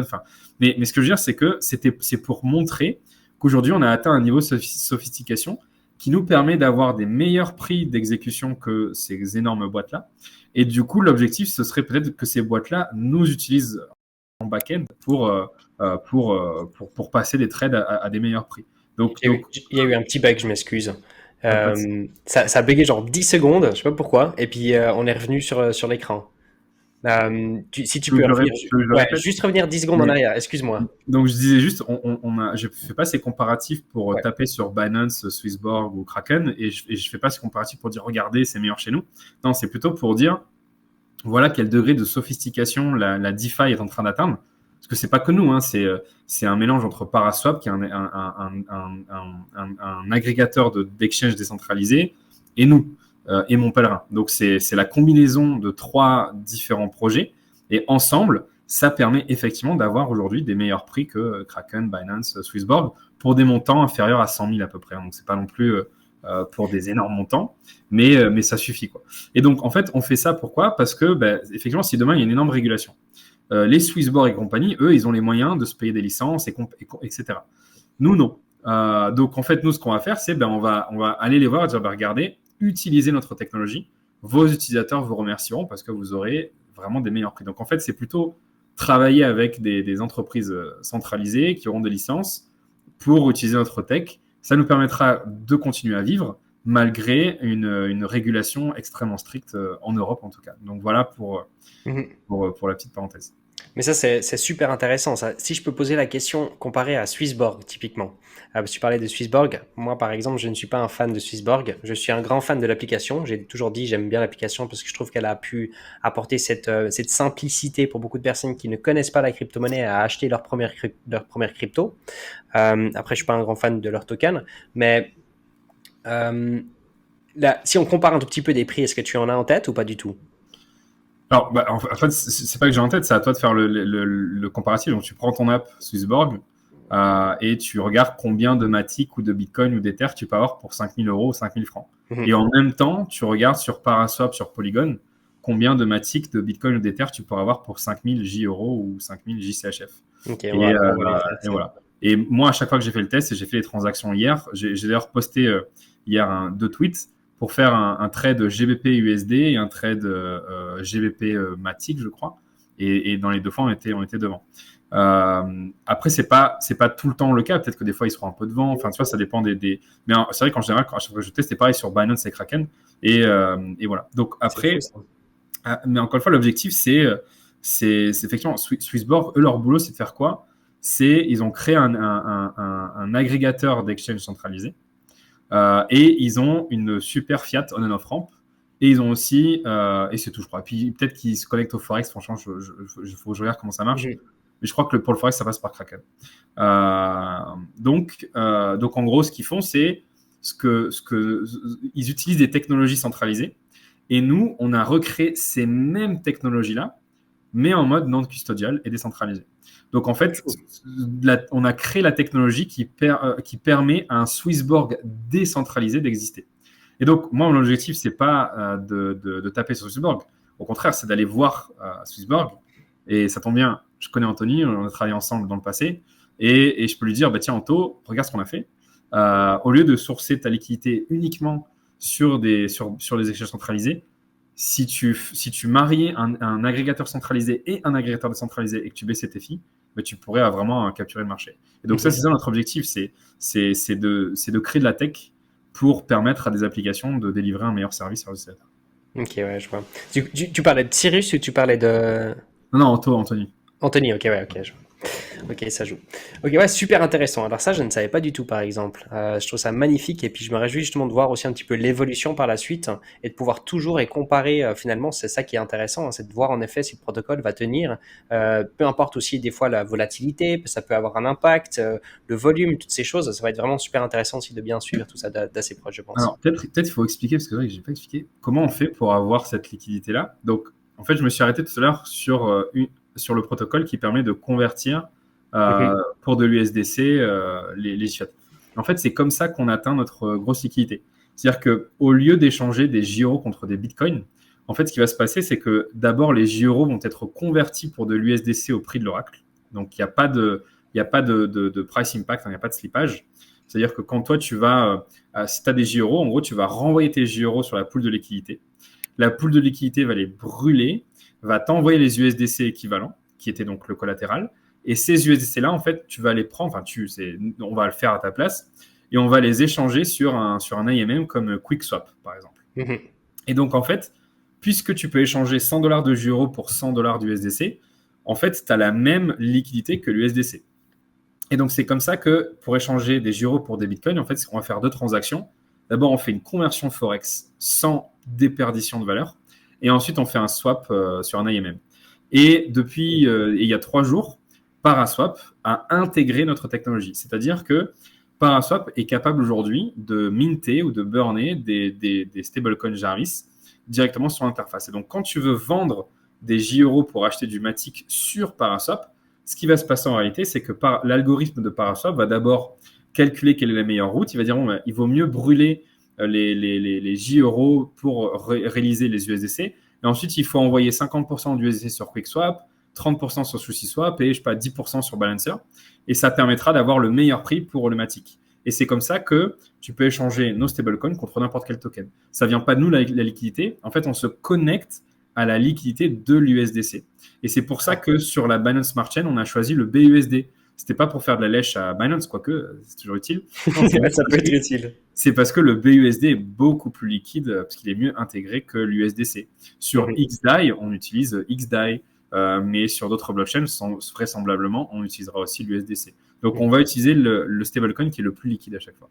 Bien sûr, exactement. Et puis, est-ce que un stablecoin qui est mieux régulé peut avoir un impact ou pas spécialement? Typiquement, je sais que l'USDC est quand même mieux régulé, peut-être qu'on peut dire, je sais même pas. Alors, on ne sait pas encore. En fait, ça peut avoir un impact négatif, comme possible. Okay. Par exemple, si demain, le régulateur américain dit à Circle, donc l'émetteur du USDC, alors nous, on veut que tous les USDC dans les smart contracts de la DeFi qui font ça, on veut que ce soit bloqué. Concrètement, ils peuvent tuer le protocole en disant, Jarvis, nous, on freeze les USDC. Alors, en fait, on connaît ce risque, mais on a choisi de l'accepter. Pourquoi? Parce que ça va pas arriver du jour au lendemain. C'est-à-dire que Circle va pas friser. Ils vont d'abord nous contacter. Et puis, il y aura d'abord, bien sûr, plein de trucs, plein de communications avant. Et donc, en fait, je préfère anticiper. C'est plus facile d'anticiper un risque régulatoire que d'anticiper un risque technique. Tu parlais du DAI tout à l'heure. Au début, on utilisait le DAI comme collatéral.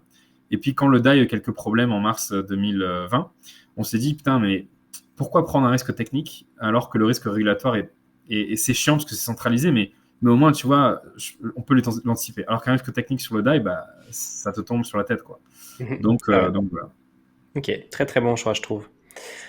J'ai une question qui est peut-être rien à voir avec Jarvis directement, mais vu que tu connais bien les stablecoins, est-ce que tu connais le projet Reserve Right Token avec le RSV derrière? C'est un stablecoin qui est backé par des actifs. De nom, mais alors là, je peux pas te dire. Ok, non, c'était juste pour savoir, parce que sinon, j'aurais bien voulu savoir si c'était quelque chose d'intéressant comme stablecoin, d'être aussi backé typiquement par des actifs ou des choses comme ça. En fait, il y en a plein qui le font. Il y a aussi The Standard, un truc comme ça. En fait, moi, j'adore tous les stablecoins pour une simple et bonne raison. C'est que c'est pas un jeu à somme, c'est pas un zero-sum game. Donc, prends l'exemple de ce token-là, réservoir. Donc, encore une fois, je ne me rappelle plus comment ça fonctionne, mais j'imagine, vu que tu m'as dit que c'était backé par des actifs, c'est peut-être, de l'euro backé par de l'or ou un truc comme ça, non? Je ne sais même pas exactement encore. Il faudrait que je revienne sur le projet, mais je crois que c'est quelque chose d'un petit peu différent. C'est pas très important, mais imaginons que on va prendre 2 projets. J'ai vu en plus qu'il y avait la question à un moment donné, est-ce que l'euro T, l'euro S et le PAR, c'est des concurrents. Donc, c'est des concurrents sur le papier, mais en réalité, non. Nous, on travaille avec Mimo qui fait le PAR, et on travaille avec d'autres stablecoin issuers. Par exemple, on travaille avec JPYC, qui est une sorte d'équivalent de l'USDC au Japon. On va travailler avec le CATSI, qui est l'équivalent de l'USDC au Canada. Et en fait, pourquoi on fait ça? Donc, prenons l'exemple du réservoir. Reserve Right Token. Donc, demain, ils lancent leur euro sur la blockchain. Rappelle-toi que le problème des stablecoins, c'est de trouver leur PEG et d'avoir de la liquidité. Et en fait, il y a un protocole que peut-être tout le monde connaît ou pas, qui s'appelle Curve. Et Curve, c'est un exchange qui est très spécialisé dans les swaps de stablecoin. Et alors, Curve, au début, ils sont arrivés, ils ont dit, alors nous, c'est facile, on permet d'échanger de la meilleure manière des stablecoins entre eux. Donc ça, c'était leur proposition de valeur initiale. Mais en réalité, leur protocole est devenu, c'est devenu autre chose. Ça sert à ça, bien sûr, mais ça, il y a une autre proposition de valeur et qui est très élégante, Et j'aime bien l'énoncer comme ça. Curve, c'est un protocole qui permet à des stablecoins qui ont besoin d'un PEG et qui ont besoin d'une liquidité de s'associer à des stablecoins qui ont les deux. Alors, on va prendre un exemple du PAR, parce qu'on travaille avec Mimo.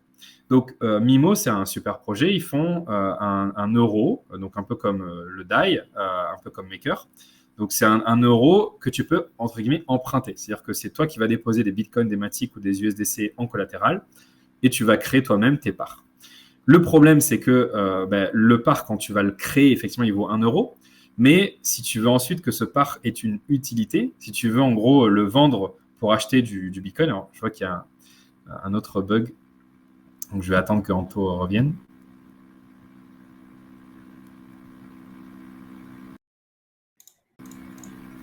Ok, j'ai attendu que tu reviennes. Je ne sais pas ce qui s'est passé. J'ai des problèmes techniques. Donc, je disais, le problème du PAR, c'est que si ensuite tu veux acheter du Bitcoin, tu peux le faire, il n'y a pas de souci. Ce que Mimo a fait, c'est qu'ils ont demandé à leur communauté de mettre du PAR et de l'USDC sur Balancer, donc un exchange décentralisé, et ils donnent leur Mimo token pour que les gens le fassent. Et donc, plus il y a de PAR et d'USDC sur Balancer, et plus la pool est liquide, mais ça ne suffit pas. Donc, quelqu'un qui veut par exemple vendre du PAR pour du Bitcoin, il va vendre le PAR pour de l'USDC, donc il va avoir un slippage sur Balancer, et ensuite l'USDC pour du Bitcoin. Donc, c'est pas top. Et comme la liquidité n'est pas énorme, il y a aussi un PEG qui est pas forcément facile à maintenir. Donc, pourquoi est-ce qu'on doit travailler avec eux? En fait, c'est ce que j'ai dit tout à l'heure. Curve, c'est un protocole qui permet d'associer des stablecoins qui ont un PEG et une liquidité à ceux qui n'en ont pas. Donc, nous, en fait, en faisant une pool J-euro par, en fait, ça permet d'échanger à peu près un par pour un J-euro. Donc, en gros, lorsque quelqu'un va emprunter du par, donc de l'euro stablecoin, ils vont déposer des bitcoins. Et s'ils veulent acheter du bitcoin, au lieu de passer par la pool par USDC, qui encore une fois qui est liquide, hein, mais c'est pas optimal, en fait, ils vont en fait échanger les parts contre des J-euros et ensuite les J-euros contre du bitcoin. Et comme le J-euro a une liquidité égale à l'USDC, entre guillemets, le par va utiliser J-euro comme un pont pour accéder à la liquidité et aussi au PEG. Et donc, tous les autres stablecoins comme le JPYC, c'est pareil. JPYC, c'est un projet japonais. Ils nous ont contactés. Ils nous ont dit, voilà, nous, on a 400 000 $ de liquidité sur QuickSwap. C'est pas mal, mais nos clients, ils gueulent parce que on leur permet d'acheter du JPYC avec leur yen japonais. Ils sont sur Polygon, ils sont contents, mais par contre, ils sont pas contents parce que quand on n'a pas de liquidité énorme, du coup, il n'est pas très utile, quoi, ce yen japonais. Bien sûr. Et donc, on a créé une pool avec eux sur Curve, sur Polygon. Donc, c'est la pool JJPY, JPYC. Alors, elle n'est pas encore active. Il faut que ça se rassemble dans les semaines qui viennent. Mais du coup, il va y avoir de la liquidité qui permettra à leurs clients, à eux, d'acheter du JPYC, de l'échanger contre du JPY et ensuite d'accéder à la liquidité de Jarvis, etc. etc.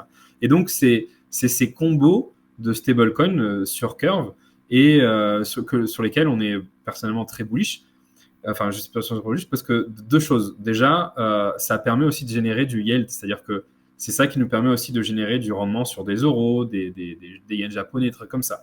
Donc, ça fait des comptes, entre guillemets, d'épargne sur la blockchain.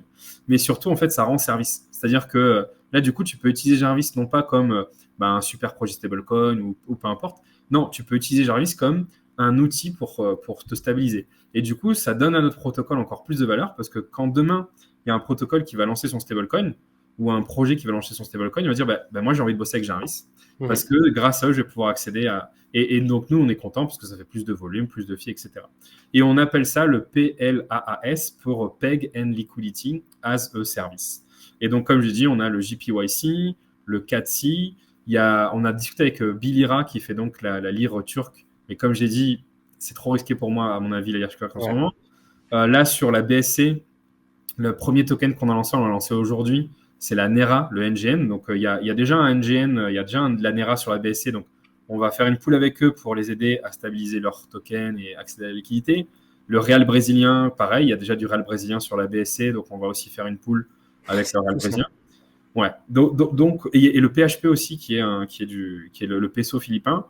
Donc voilà. Donc ça, c'est une autre utilité aussi du protocole. Et donc, les autres stablecoins ne sont pas des concurrents, c'est plutôt des partenaires avec qui on travaille pour délivrer plus de valeur et tout le monde est content. C'est vraiment du win-win. Bien Il y a sûr, pas ouais. de, voilà. Et c'est ça qui est kiffant aussi avec la crypto, c'est que finalement les concurrents deviennent, il y a que des synergies quoi. Il y a pas de, il Je y a suis pas tout de- à fait d'accord. C'est vraiment essayer de trouver le maximum d'intégration dans des projets.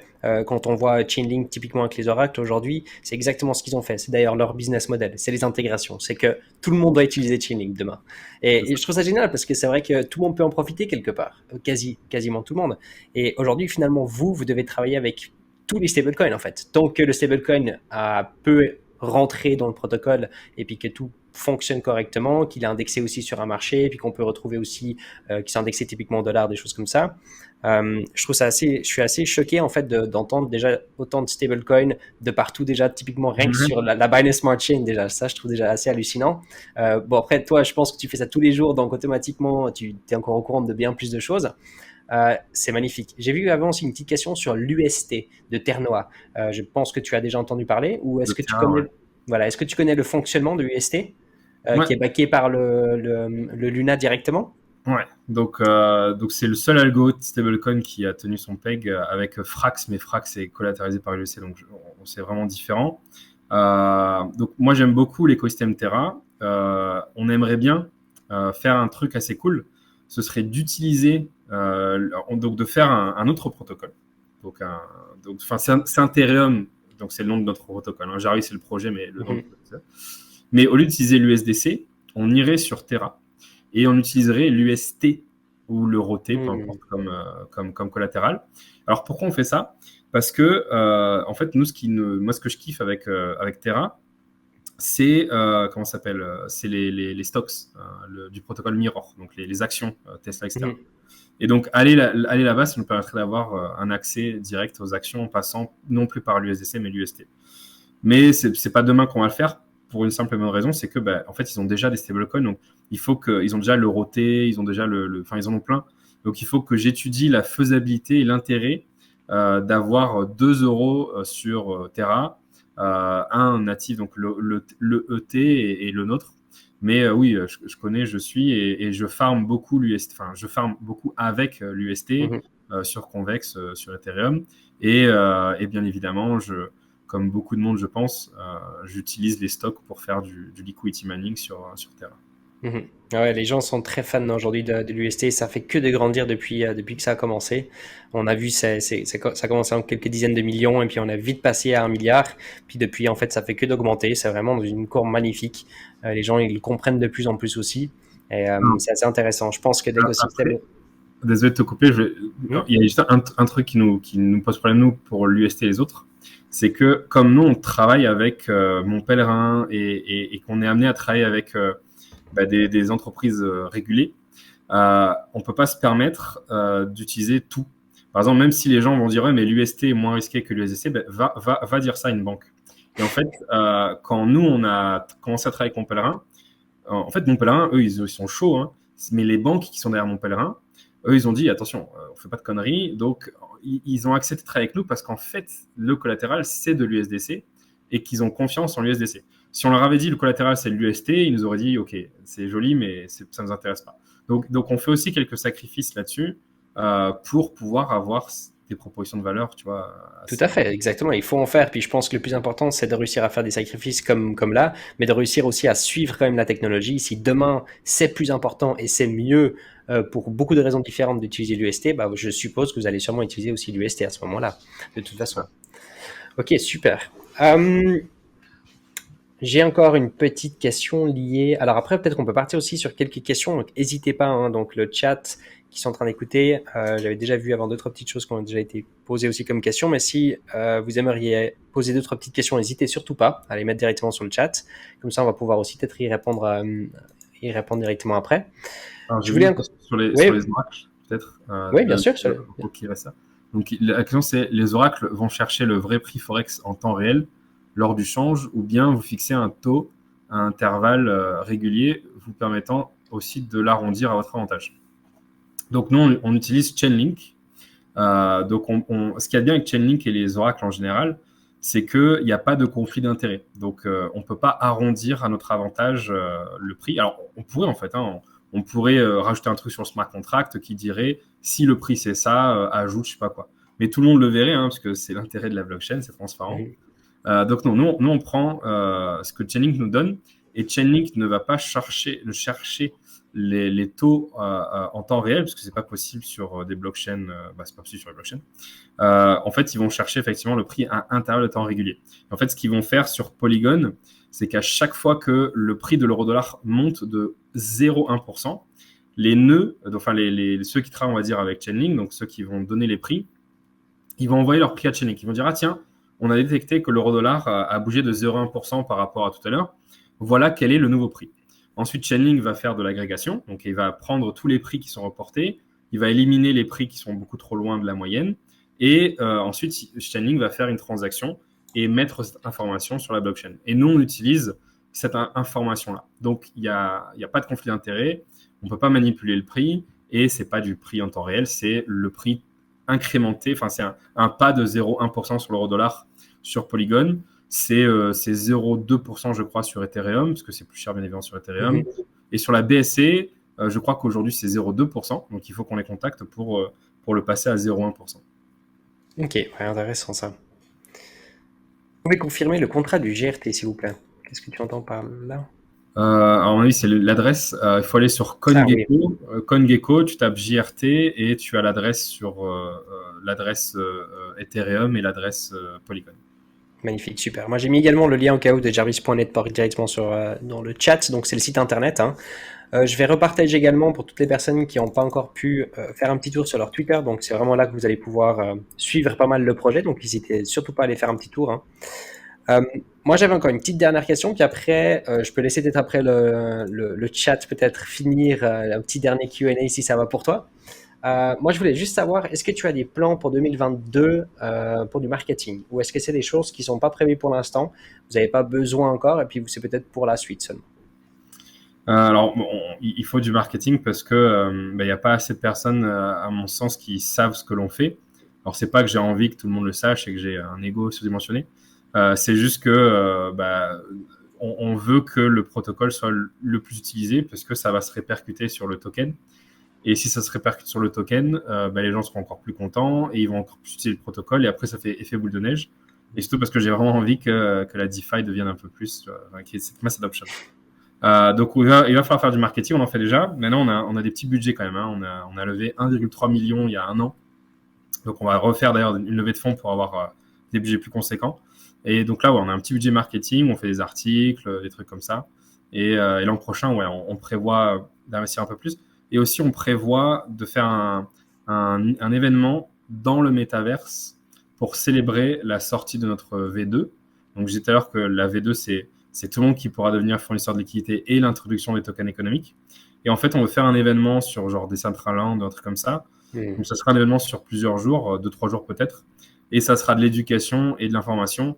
Donc, information, bien évidemment, on parlera de Jarvis et de comment devenir liquidity provider et des risques et des rewards. Et information, pour ceux qui ne savent pas ce que c'est qu'un LP, on peut parler, je sais pas, de trading, on peut parler de DeFi, etc. Donc, l'idée, c'est tu viens, tu kiffes et tu apprends et puis voilà. Ok, magnifique. Ouais.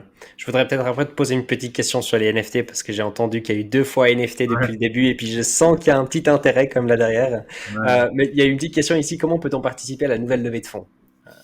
Alors, en fait, c'est la gouvernance qui fera la levée de fonds, donc c'est pas nous. Donc en gros, tout sera public, et ça sera sans doute de la vente de tokens de la DAO directement aux utilisateurs. Et nous, on fera une levée de fonds de notre côté, en tant qu'entreprise. Mais là, ça sera pour embaucher, pour avoir un plus gros budget marketing. Et ça sera une levée de fonds qui sera accessible à n'importe qui en faisant des contrats comme d'habitude. Et on cherche aussi à discuter avec des VC. Donc voilà. Ok, c'est bien de le mentionner. Donc, on a des fois des gens aussi qui ont des fois des relations, bien qu'ils sont peut-être eux-mêmes. Donc, toujours bien de le mentionner. Toutes ces informations-là, je suppose qu'on va pouvoir le suivre aussi sur Twitter ou sur le site internet. Ouais, ok, c'est magnifique, super. Alors, du coup, s'il y a des questions, n'hésitez surtout pas. Et sinon, moi, je me permets, du coup, quel quelles sont peut-être un petit peu les idées du côté NFT? Est-ce que vous avez des idées folles? Est-ce que vous avez déjà des choses que vous aimeriez mettre en place en rapport avec les NFT? Parce que ça va très loin, hein, les NFT, il y a beaucoup de potentiel avec. Et surtout dans le DeFi, on peut vraiment mélanger ça, hein, si on a des idées créatives qui sont assez top. Est-ce que Jarvis Network travaille un petit peu là-dessus ou c'est juste des idées? On a déjà lancé des NFT. Hmm. Bon, on va pas se mentir, on voulait surfer sur la vague, hein. Oui. Moi, j'ai complètement loupé la vague NFT. Comme je disais, j'ai eu de la chance d'être là en 2019 et 2020. Donc, Mais après, je pense que je me suis un peu trop reposé sur les lauriers. Donc, j'ai loupé, par exemple, j'ai loupé la vague BSC, la vague Solana, Et etc. ça, c'est pour toutes les personnes qui étaient là en 2017, j'ai l'impression. Enfin, en tout cas, beaucoup. Ils étaient trop concentrés sur ce qui s'était passé et puis sur l'évolution sans regarder ce qui était vraiment à la hype. On faisait des fois peut-être trop attention, c'est possible aussi. Moi, j'ai non Ça, plus. et puis bon, alors, peut-être que ça se voit pas, mais en fait, c'était très fatigant. Moi, l'été 2020, je l'ai passé dedans, quoi. Je me levais le matin à 6 heures. Je fermais comme un porc parce que à l'époque, le gaz était quand même pas mal et tout était en effervescence. Et j'allais me coucher des fois à 2 heures du matin et je dormais pas beaucoup. Et au point que à l'hiver 2020, j'ai fait ce qu'on appelle une panic attack. Tu sais, j'ai fait un burn-out où j'ai dû me calmer. Donc, entre le taf à Jarvis plus le farming et les investissements, etc., j'ai pas vu en fait que ça me prenait toute ma santé. Et donc si tu veux, alors après en plus j'ai gagné de l'argent grâce à ça, donc j'ai commencé à être moins intéressé par le trouble à tout prix le dernier coup parce que entre guillemets j'ai pu devenir indépendant financièrement. Mais effectivement, ouais, je pense qu'on est beaucoup dans ce cas-là où on a bien taffé en 2020 et on s'est reposé là-dessus et du coup on a tout loupé en Mhm. 2021. Je suis Donc tout ouais. à fait d'accord. Ouais, c'est exactement ça. Ma foi, il faut pas voir ça comme un échec, hein. Non, moi je On le comprends quand connaît, même, mais hein, tu vois, tout à fait. je reste content. Après, c'est vrai que la fois, je me dis putain, mais pourquoi est-ce que j'ai été con et j'ai pas juste été sur la BSC au début. Enfin, Tu en franchement, connaissais? en plus, je suis tout en plus, hein, c'est ça le pire. C'est-à-dire que j'ai vu Pancake arriver, j'ai vu leur token valoir que dash, ouais, ouais, ok. Et pareil, j'ai vu Avalanche, etc. Je dis pas que j'ai pensé que ça allait monter, mais ce que je veux dire, c'est que j'aurais honnêtement pu prendre le temps, ne serait-ce qu'une heure pour mettre un petit billet ou farmer. Et en fait, je l'ai pas fait, quoi. Donc, Mhm. Non, c'est exactement ça. Et ça, je pense que sans être méchant, je suis content de l'entendre encore une fois par une personne qui ça fait longtemps qu'il est dans la crypto, parce que voilà. c'est fou à quel point je l'entends souvent. Mais ma foi, c'est comme ça. Et puis de toute façon, il y aura encore tellement de hype. Ouais. On a vu du coup avec les NFT aussi. Je pense qu'il va encore en avoir avec d'autres sujets de toute façon. Donc, il faudra juste pas qu'on loupe cela. Mais donc, du coup, intéressant que vous avez déjà fait des NFT et puis que du coup, il y a peut-être encore des choses un petit peu là derrière. Ah, alors ouais, pour les NFT, ouais, du coup. Mhm. Donc en gros, on a commencé par, en fait, à chaque fois qu'on fait un article, on a notre artiste, donc Thio, qui fait un dessin et franchement, ça lui prend tout le temps du temps. C'est à chaque fois 1 à 2 semaines de taf. Et en fait, notre objectif, c'est que chaque artwork qu'il fait, donc tu peux voir sur notre Medium, à chaque fois, c'est nos articles. Euh, En gros, on voudrait faire un musée virtuel qui raconte l'histoire de Jarvis. Soit, honnêtement, je travaille comme un fou dessus et tout le monde travaille comme un fou sur Jarvis. Et je vois pas un monde dans lequel Jarvis sera pas à un moment donné un des top protocoles. Et donc, je trouve que ça sera cool d'avoir l'évolution de Jarvis. Donc, tu irais visiter le musée sur Decentraland et tu verrais les expositions des différents NFT. Donc, tiens, ce NFT-là, ça symbolise le jour où on a fait ça ou on a eu telle galère. Enfin, bref. Donc, du coup, le premier kiff, c'était ça. C'était de faire des NFT qui symbolisent des événements dans Jarvis. Après, on a fait des NFT pour récompenser des gens des fois. Donc, par exemple, on a fait un NFT pour récompenser ceux qui ont fait des arbitrages. Donc, le TIO a dessiné un légionnaire, parce que notre environnement, c'est la Légion romaine. Un légionnaire qui tient une barre d'équilibriste. Enfin, franchement, il est kiffant le NFT. En fait, tu as une barre d'équilibriste avec 2 seaux. Et en fait, tu as le seau du Dex qui a trop d'eau.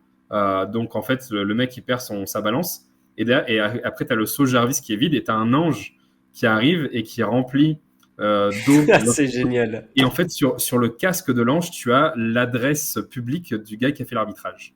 Et, Ah, c'est beau. et du coup, ça, on l'a donné au premier utilisateur qui a fait le tout premier arbitrage sur Jarvis. Donc, on fait aussi des NFT comme ça, et moi, je les trouve assez stylés. Et après, un truc qu'on voudrait faire aussi à un moment donné, c'est les gens qui vont acheter ces NFT, ils pourraient, s'ils les ont sur leur wallet, nos interfaces les afficheront en tant que background. Donc, du coup, tu pourrais avoir un background différent en fonction du NFT que tu as. Donc, ça, c'était des tout premiers trucs qu'on faisait avec les NFT. Et ensuite, quand on a commencé à dire à la communauté qu'on allait travailler sur les nouvelles tokens économiques et que donc il y aura un moment donné du stacking, du GRT et du locking, il y a un mec qui nous a dit OK, mais si les GRT sont lockés, ils disparaissent de mon wallet, puisque du coup, ils partent dans smart contract. Comment faire pour ne pas les oublier? Et il a laissé entendre l'idée, pourquoi on ne ferait pas un truc con, un NFT qui dit, bah, tiens, j'ai 10 000 GRT stackés. Et là, je fais, tu sais quoi? Pas con. Donc, de cette petite idée, on s'est dit, bah, et pourquoi en fait, quand quelqu'un stackerait ses JRT plus tard, en fonction du montant qu'il stack, et il pourrait appuyer sur un bouton et ça minterait un NFT dont les caractéristiques seraient en partie aléatoires et en partie liées au nombre de JRT qu'il a stacké. Et comme ça, c'est de là qu'on a commencé à développer un side project qui sont les NFT. Donc, si tu vas voir mon Twitter, tu vois que c'est un casque de légionnaire. En fait, c'est un des NFT que tu pourras minter si tu as de la chance. Alors là c'est un NFT que j'ai pris, c'est un PNG, mais du coup, quand je stackerai mes JRT, j'aurai mon propre casque de légionnaire avec des attributs particuliers. Et donc, voilà. Donc, l'idée, c'était juste de faire ça. Ensuite, s'il y a quelqu'un qui nous a contacté, qui a entendu parler de ce qu'on faisait, il fait hey, moi, je sais faire un truc sur les NFT, je sais faire des NFT qui évoluent. Donc, par exemple, des NFT qui pourraient gagner en expérience. Donc là, on se dit, putain, c'est génial. Alors, donc, peut-être que quand quelqu'un va stacker ses JRT, il va créer un NFT. Et peut-être que si ce quelqu'un, achète, pour 1 000 € d'actifs synthétiques sur notre exchange, il va gagner 1 point d'expérience. S'il fait un truc, il va gagner 2 points d'expérience. Et ces points d'expérience vont faire que le NFT va évoluer. Et on dit, tiens, allez, on fait ça. Et donc, on a commencé à travailler là-dessus. Et puis, à la fin, on s'est dit, bon, ça sert à quoi d'avoir un NFT qui évolue et avoir de l'expérience? Et on s'est dit, pourquoi pas faire du boost de yield? Et donc, l'idée, c'est que quand tu stackeras tes JRT, tu auras donc ton yield du GRT normal, quoi, donc le yield du stacking. Mais si tu mintes un NFT et que tu es actif dans Jarvis, donc que tu votes, donc que tu participes à la gouvernance, que tu participes au protocole en étant fournisseur de liquidité ou en faisant ci et ça, tu gagnes de l'expérience. Et plus tu as d'expérience, plus tu as du boost de yield. Et donc, voilà. Donc, on a ce petit side project à côté sur lequel on travaille sur NFT. Et ensuite, c'est pour terminer, on aimerait bien ensuite qu'il y a ensuite, on aimerait bien que des gens viennent nous voir, un peu comme Avegochi, et qu'ils nous disent nous, on aime bien vos NFT, on voudrait créer un jeu. Et donc, j'aimerais bien en fait que quelqu'un dise tiens, nous, on a fait les NFT déjà, avec les attributs. Donc, maintenant, peut-être que quelqu'un sera intéressé à faire un jeu de combat ou je sais pas quoi. Donc, ça, c'est pas nous qui allons le faire, on n'aura pas le temps, on sait pas faire des jeux, mais au moins, on aura les NFT, les attributs et les images, et après, les gens peuvent en faire ce qu'ils veulent. C'est incroyable, c'est cool qu'il y ait déjà eu beaucoup de réflexion là derrière, puis je pense que c'est vraiment important de mettre déjà un tout petit peu déjà ce côté un petit peu évolution.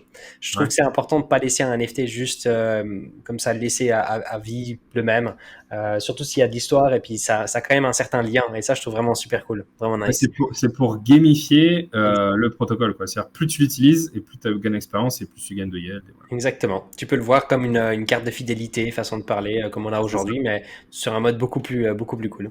C'est la classe. Ok, super ça. Est-ce qu'il y a deux, trois petites questions? Alors, il y avait une personne qui pose la question où est-ce qu'il pouvait acheter des GRT. Les plateformes aujourd'hui qu'on peut acheter des GRT, plateformes centralisées, est-ce que... Il y a Ascendex qui s'est fait hacker. Non, j'ai même pas vu ça. Ouais. Le hot wallet d'Ascendex. Oh. En fait, on s'est pas félicité sur les trucs centralisés. On s'est félicité sur Ascendex. Après, il y a 2-3 exchanges centralisés qui nous ont listé. Mais non, le mieux, c'est de passer par Paraswap sur Ethereum si t'as pas peur de payer beaucoup quelques frais. Sinon, c'est sur Polygon, pareil, sur Paraswap.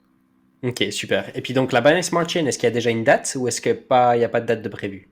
Alors, on est live depuis aujourd'hui, mais on n'a pas d'interface encore. Okay.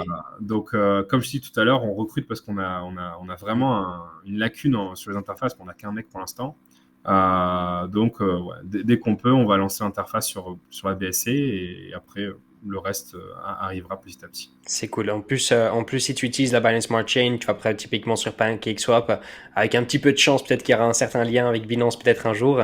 Et puis en plus, il n'y a même plus besoin de faire le bridge. Le bridge, aujourd'hui, il est complètement automatique. Donc pour moi, c'est vraiment aujourd'hui, il y a un petit peu une adoption aussi quelque part. C'est que les gens qui utilisent malheureusement beaucoup trop Binance, mais c'est parce que c'est simple, on retrouve tout. Si ce sera la même chose et puis on pourra après transférer de la Binance Smart Chain Binance à PancakeSwap, c'est vrai que c'est très pratique pour les gens. Et donc l'utilité, puis il y aura beaucoup plus de personnes qui vont vouloir aussi l'acheter par la suite. Donc c'est étape par étape, mais top, super cool. Alors, je regarde s'il y a d'autres petites questions. Sinon, moi, j'ai une petite question de fin. Mais alors, si toi, tu veux peut-être encore partager quelque chose, peut-être qu'on n'a pas abordé ce soir, que je t'ai pas posé comme question non plus. Je regarde les questions dans le chat. Oui, il y a beaucoup de questions sur mon pèlerin Jarvis. Donc oui, on bosse avec mon pèlerin. Ça, la boîte, c'est ça. Yes. Il y avait quoi comme autre question? Il y avait une question sur... non, ouais, c'est mon pèlerin encore. Ou on pourrait Twitch là.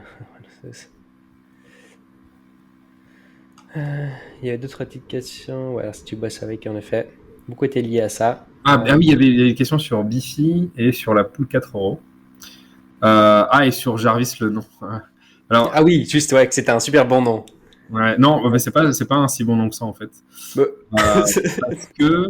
Parce qu'en fait, c'est un nom utilisé par plein de scams. Dans les options binaires, tu avais un robot Jarvis, machin. T'as un projet qui s'appelle Jarvis Plus qui a pas l'air très legit aussi. Alors, en fait, le nom, c'est tout con. Donc, j'ai dit tout à l'heure quand on a commencé à bosser dans l'IT, donc à faire une plateforme de trading, la personne avec laquelle je travaillais, qui s'appelle Damien, un jour, il a ajouté c'est vraiment un gadget. Il a ajouté un gadget à la plateforme. C'était de la reconnaissance vocale. Et donc, en gros, tu pouvais dire ouvre un graphique et ça ouvrait un graphique. Bon, c'est pas très utile, quoique ça fait gagner du temps. Et au même moment qu'il ajoute cette fonctionnalité, moi, j'étais en voyage en Grèce. Et donc, j'étais encore la tête plein dans les noms de dieux grecs, etc. Je rentre, donc moi j'habite en Bulgarie, donc c'est à côté de la Grèce. Donc je rentre en Bulgarie à Sofia, je débarque dans les bureaux le matin après que l'avion m'ait déposé. Et là il me fait, j'ai une bonne idée, on va changer le nom de la plateforme. Parce qu'avant on avait vraiment un nom à chier, on va pas se mentir. C'était un truc comme la Toolbox Trader, Toolbox, truc comme ça. Et du coup il fait, tiens, pourquoi on n'appellerait pas la plateforme Jarvis Trader? Et en fait je connaissais pas Jarvis de Iron Man, parce que j'avais jamais regardé à ce moment-là, j'avais pas encore regardé les Marvel. Et en fait, comme je rentre de Grèce et Jarvis, ça sonne grec, et je me dis putain, c'est une tuerie ce nom, allez vas-y. Et en fait, c'est que 6 mois plus tard, un mec me dit tiens, pourquoi vous avez appelé votre plateforme comme l'intelligence artificielle de Iron Man? Et je me dis de quoi tu parles? Et en fait, c'est à ce moment-là que j'ai compris que c'était clair pour tout le monde sauf pour moi. Mais comme c'était tellement clair, les gens s'attendaient pas à ce que je connaissais pas Jarvis, et donc Iron Man. Et donc voilà pourquoi c'est resté Jarvis. Mais moi, si t'as à refaire, je pense que j'aurais choisi un autre nom. Même en termes de SEO, tu vois, tu tapes Jarvis sur Internet. Du coup, du coup, c'est un petit peu embêtant. T'as peut-être les pour grâce à Iron Man, peut-être, mais excellent. Et du coup, pour la poule 4 euros, alors les rendements, ils sont pas stables. Les rendements, ça dépend du nombre d'utilisateurs. Donc, plus tu as d'utilisateurs et plus les rendements diminuent. Et aussi, les yield agrégateurs comme Bifi ou Harvest, leur boulot, c'est de vendre le token reward. Donc, en gros, Bifi, son boulot, c'est de vendre le reward. Et donc, plus il vend, et plus forcément le prix descend, et donc plus le yield descend. Il faut savoir que lorsqu'on crée un programme, on a toujours une cible de participation pour une cible de rendement. Donc, en général, on travaille sur des cibles de rendement à 30% par an. Et on a des cibles de participation assez petites. Donc, par exemple, pour la poule 4 euros, on s'était dit, allez, on va essayer d'attirer à peu près 3 millions de dollars de liquidité, pas plus. Et sur ces 3 millions de dollars, on va essayer de donner à peu près 30% par an. Alors, le problème, c'est tant mieux, mais la poule, au lieu d'attirer 3 millions, elle a attiré 8 millions. Et du coup, nos calculs sont pas bons parce que on a fait en sorte que 3 millions de dollars gagnent 30%. Aujourd'hui, il y a 8 millions, donc forcément, tu gagnes moins. Et donc voilà pourquoi à un moment donné les rendements étaient élevés et que là ils descendent. Alors après, ce qu'il y a de bien, c'est que quand les rendements diminuent, bah, les gens ils vont partir, ils vont aller sur d'autres programmes. Par exemple, là on va lancer 2 programmes. Alors c'est un peu technique, mais donc là aujourd'hui il y a le programme 4 euros. Donc c'est avec l'euro S, l'euro T, le par et le J euro sur Curve. Et quand tu déposes ces tokens-là sur Curve, tu reçois un token, le token 4 euros, qui représente donc ta position. Et en fait, ce token 4 euros, bah, c'est 1 euro, puisque ça vaut 1 euro. Un token 4 euros vaut 1 euro. Enfin, à peu près. Il vaut en fait un peu de J-euro, un peu d'euro, etc. Mais ça vaut 1 euro en gros. Et donc là, on a 2 projets, un qui s'appelle Angle et un qui s'appelle Handle. Donc on dirait que c'est pareil, mais non, c'est différent. Hein. Donc, Angle, on va dire en français. Donc il y en a un, c'est Angle, et l'autre, c'est Handle, une poignée, enfin, tenir. Et en fait, Ouais. et donc, tous les deux, ils ont un stablecoin euro sur Polygon aussi. Et tous les deux, ils ont besoin d'avoir aussi un PEG et de la liquidité. Et en fait, on s'est dit, bah, au lieu de faire une pool avec le J euro, bah, en fait, on va faire une pool avec le 4 euros. C'est-à-dire qu'en fait, le token de Handle, qui s'appelle le FX euro, en fait, il va être associé au token 4 euros. Et le token AG euro de Angle va être associé aussi au token 4 euros. Et ça va permettre quoi? Eh ben, ça va permettre aux gens de retirer de notre programme à nous, du programme 4 euros, et d'utiliser ces 4 euros avec les autres programmes, avec Angle et avec Handle. Du coup, ils vont gagner des rendements sur d'autres pools. Et nous, il y aura moins de participation. Il y aura tout le temps autant de 4 euros, mais il y aura moins de 4 euros stackés dans nos programmes à nous. Et du coup, ça va faire un peu remonter le rendement. Et du coup, en faisant ça, ça va nous permettre de revenir à notre objectif d'avoir à peu près du 30% annuel, tout en donnant du rendement ailleurs. Donc voilà, en gros, pour un peu de alpha sur le yield farming. Et de Super toute façon, intéressant, ça. l'objectif, c'était aussi de prouver à Curve qu'on avait une pool qui était intéressante pour ensuite demander de recevoir du CRV. Donc, à partir du moment où on recevra du CRV, on espère aussi avoir un yield assez sympa. Donc, voilà. Ouais, le Curve, aujourd'hui, il y a quand même beaucoup de personnes qui l'utilisent. Hein, ils ont prouvé quand même pas mal de choses. Moi, ce qui me plaît beaucoup, c'est leur interface, quand même, je l'avouais. Je trouve que c'est quand même assez fun. Ça peut vite faire fuir quand même aussi beaucoup de personnes. Donc, c'est un choix hein, qu'ils ont pris, Ouais. qui fait fuir aussi des gens qui cherchent que le user-friendly, qui cherchent du PancakeSwap, façon de parler. Donc, il y a le pour et le contre, mais Curve, vraiment top. Vraiment magnifique. Ouais. Est-ce qu'il y a quelque chose d'autre sur le chat? Il y a Jaris Market, il y a des questions sur Jaris Market. Donc, Jaris Market, c'est le premier protocole qu'on a lancé en 2019. C'était un protocole pour faire du margin trading Forex. Mais ce n'était pas assez décentralisé, c'était juste non custodial et encore. Et c'était le premier protocole qu'on a lancé. On était content, on a fait 60 millions de dollars de volume, mais c'était pas DeFi, quoi. Et comme j'ai dit en 2019, moi je me suis mis à fond dans la DeFi, et du coup j'ai proposé qu'on mette en pause ce projet et qu'on se concentre sur les actifs synthétiques. Et voilà, donc pour Jaris Market, pour l'instant on va pas le relancer, mais ça serait sympa à un moment donné entre guillemets, de mixer nos synthétiques avec le Jaris Market. C'est pour ça tout à l'heure que je disais, on va à un moment donné travailler sur les options et les futurs Forex. Exact. Mais pour l'instant, c'est en stand-by, du coup. Ouais. Ok, super. Est-ce qu'il vaut mieux de déposer les 4 euros sur Jarvis ou sur Bifi? Alors, ça dépend ce que tu veux. Donc, quand tu les déposes sur Bifi, Bifi va vendre le token reward et va acheter du J-euro, de l'euro, etc. Enfin bref, en gros, tu vas accumuler plus d'euros. Sur Jarvis, nous, on ne fait pas ça. Donc, quand tu participes sur Jarvis, tu vas recevoir le token qui s'appelle le DEN, qui est donc le token de reward. En fait, c'est intéressant de passer par Jarvis si tu penses que le DEN va monter. Et spoiler alert, il ne va pas monter. Hein. Le but du DEN, c'est de chuter parce que c'est un token de reward. T'es pas vendeur là, hein. Attention. Il Non, non. faut être honnête, mais non, il faut aller sur Bifi ou Harvest et ne pas aller sur Jarvis. De toute façon, le programme 4 euros n'a pas été designé pour être utilisé sur Jarvis. Il a été designé pour être utilisé sur des yield agrégateurs comme Bifi. Parce qu'en fait, donc là, je peux parler un peu d'alpha, je peux leaker l'alpha parce que je l'ai déjà leaké de toute façon et tout le monde le sait. Mais en fait, le vrai but de la pool 4 euros, c'était donc d'être sur Bifi et ensuite d'utiliser le token Bifi comme collatéral pour emprunter des mailles qui sont un stablecoin dollar sur Polygon. Donc en gros, ça sera pas mal parce que donc tu vas déposer tes euros sur Bifi. Tu vas générer du yield, peut-être 10, 20, 30% par an, peu importe. Ensuite, tu vas pouvoir les déposer en collatéral. Donc, tu vas gagner de l'argent. Et tu les déposeras en collatéral sur markets.xyz, qui est donc un money market sur Polygon. Et tu vas emprunter du MAI, qui est donc l'équivalent du DAI sur Polygon. Une fois que tu as emprunté ce MAI, tu vas pouvoir en faire ce que tu veux. Tu vas pouvoir, par exemple, racheter des euros et les remettre dans la pool pour faire en gros du leverage, ou alors acheter du Bitcoin, ou tout simplement farmer avec du MAI. Et donc, tu vas pouvoir augmenter le rendement sur le 4 euros. Et donc, Magnifique, ça. ouais, c'est pour ça que c'est plus intéressant d'aller sur Bifi parce que tu as tout ça qui va venir après. Mhm. Et puis voilà, tout simplement.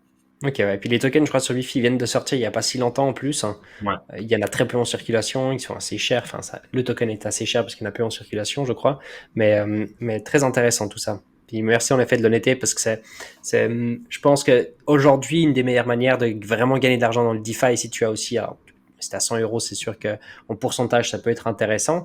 Mais si tu as vraiment quelques dizaines de milliers d'euros, quelques centaines de milliers, aujourd'hui, en effet, avec le compounding, le leverage que tu peux utiliser dans le DeFi, si tu connais deux, trois petites astuces, tu peux atteindre plus de 20, 25, 30% annuel, si c'est même pas plus des fois. Et c'est assez choquant en fait, parce que finalement, tu as l'impression que tu prends beaucoup de risques pour avoir normalement ces sortes de rendements.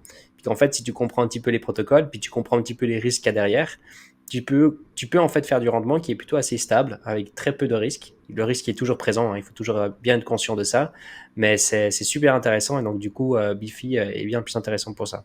Ouais. Là, Et, le- actuellement pas. et 4 euros, le seul truc qui est relou, c'est que pour l'instant, le yield, il vient uniquement enfin, il vient surtout des incentives. Et on va pas se mentir, on peut pas faire des incentives ad vitam aeternam, quoi. À un moment donné, Mhm. Ouais. va s'arrêter. Mais il y a un mais. Donc déjà, la manière dont on va designer le token, ça va devenir donc un token de yield. Et du coup, dans le futur, ce qu'on voudrait, c'est que nos programmes de liquidity mining soient financés par des buybacks. Donc en gros, on rachèterait des JRT sur le marché et on les redonnerait. Et du coup, Mhm. puisqu'il y a du buyback, ça peut faire une boucle infinie. Et ensuite, la deuxième chose, c'est les frais de trading qui sont prélevés dans la pool 4 euros. Donc la pool 4 euros, le vrai objectif, c'était pas de faire du yield, hein. C'est ce que je disais tout à l'heure, c'est de permettre aux tokens par EUROS et EUROT d'utiliser le PEG et la liquidité de J-Euro, donc pour les aider en gros et faire des arbitrages. Et du coup, ça crée ça crée des commissions, enfin, ça crée des trades, quoi. Et donc, Mhm. ça génère des commissions de trading. Et en fait, plus cette pool 4 euros est utilisée, et plus il y aura de commissions de trading.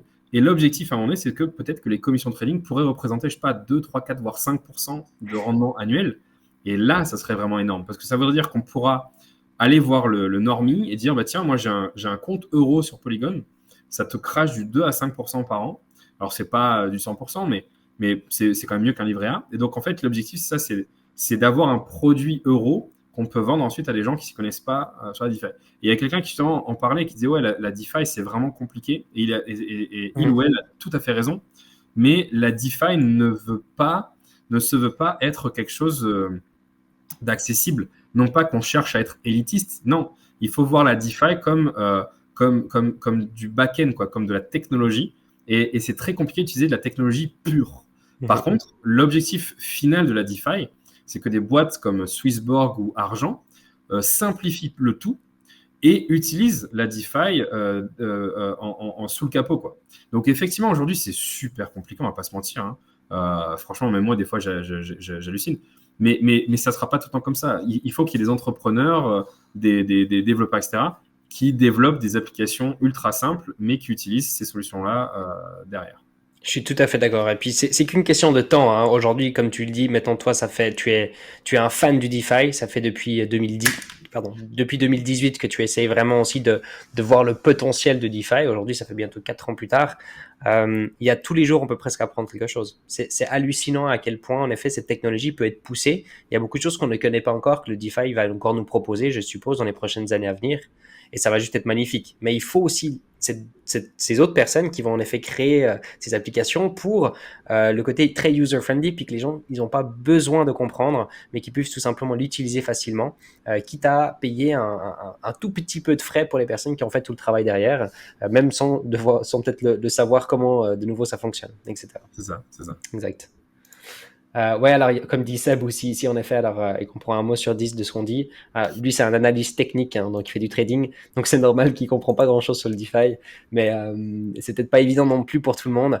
De toute façon, on aura encore l'opportunité de reparler sur pas mal de points différents, hein, ça c'est sûr.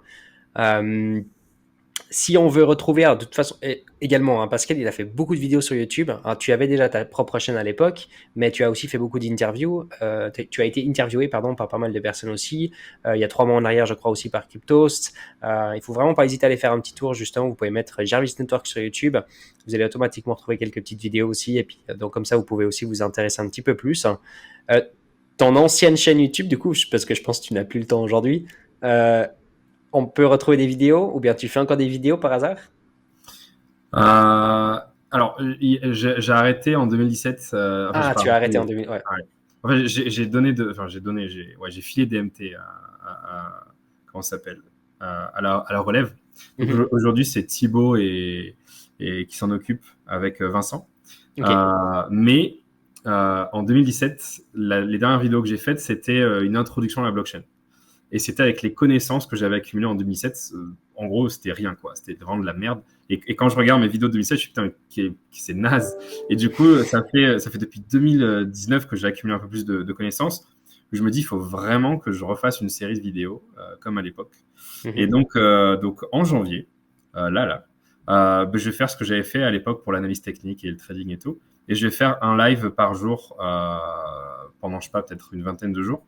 Et je vais essayer d'expliquer du mieux que je peux la DeFi.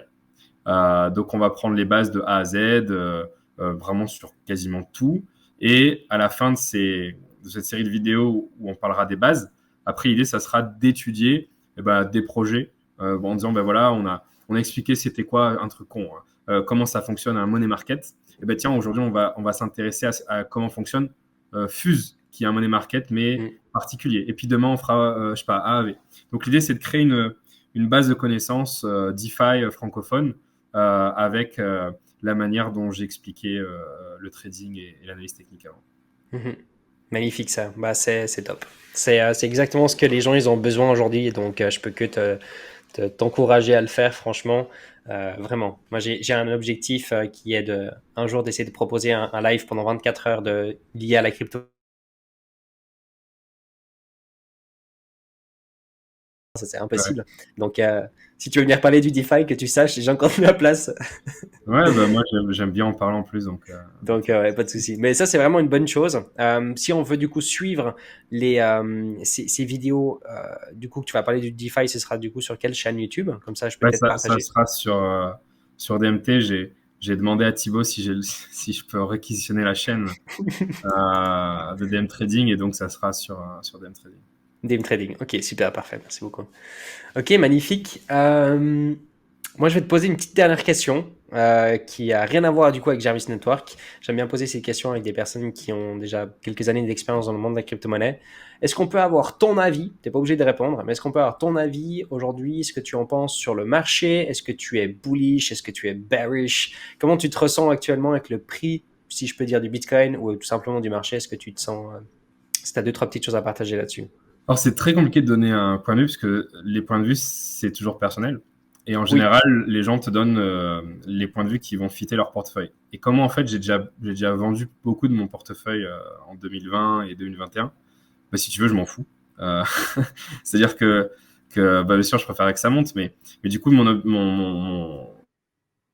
Oh non, mais c'est pas possible. J'ai des bugs avec.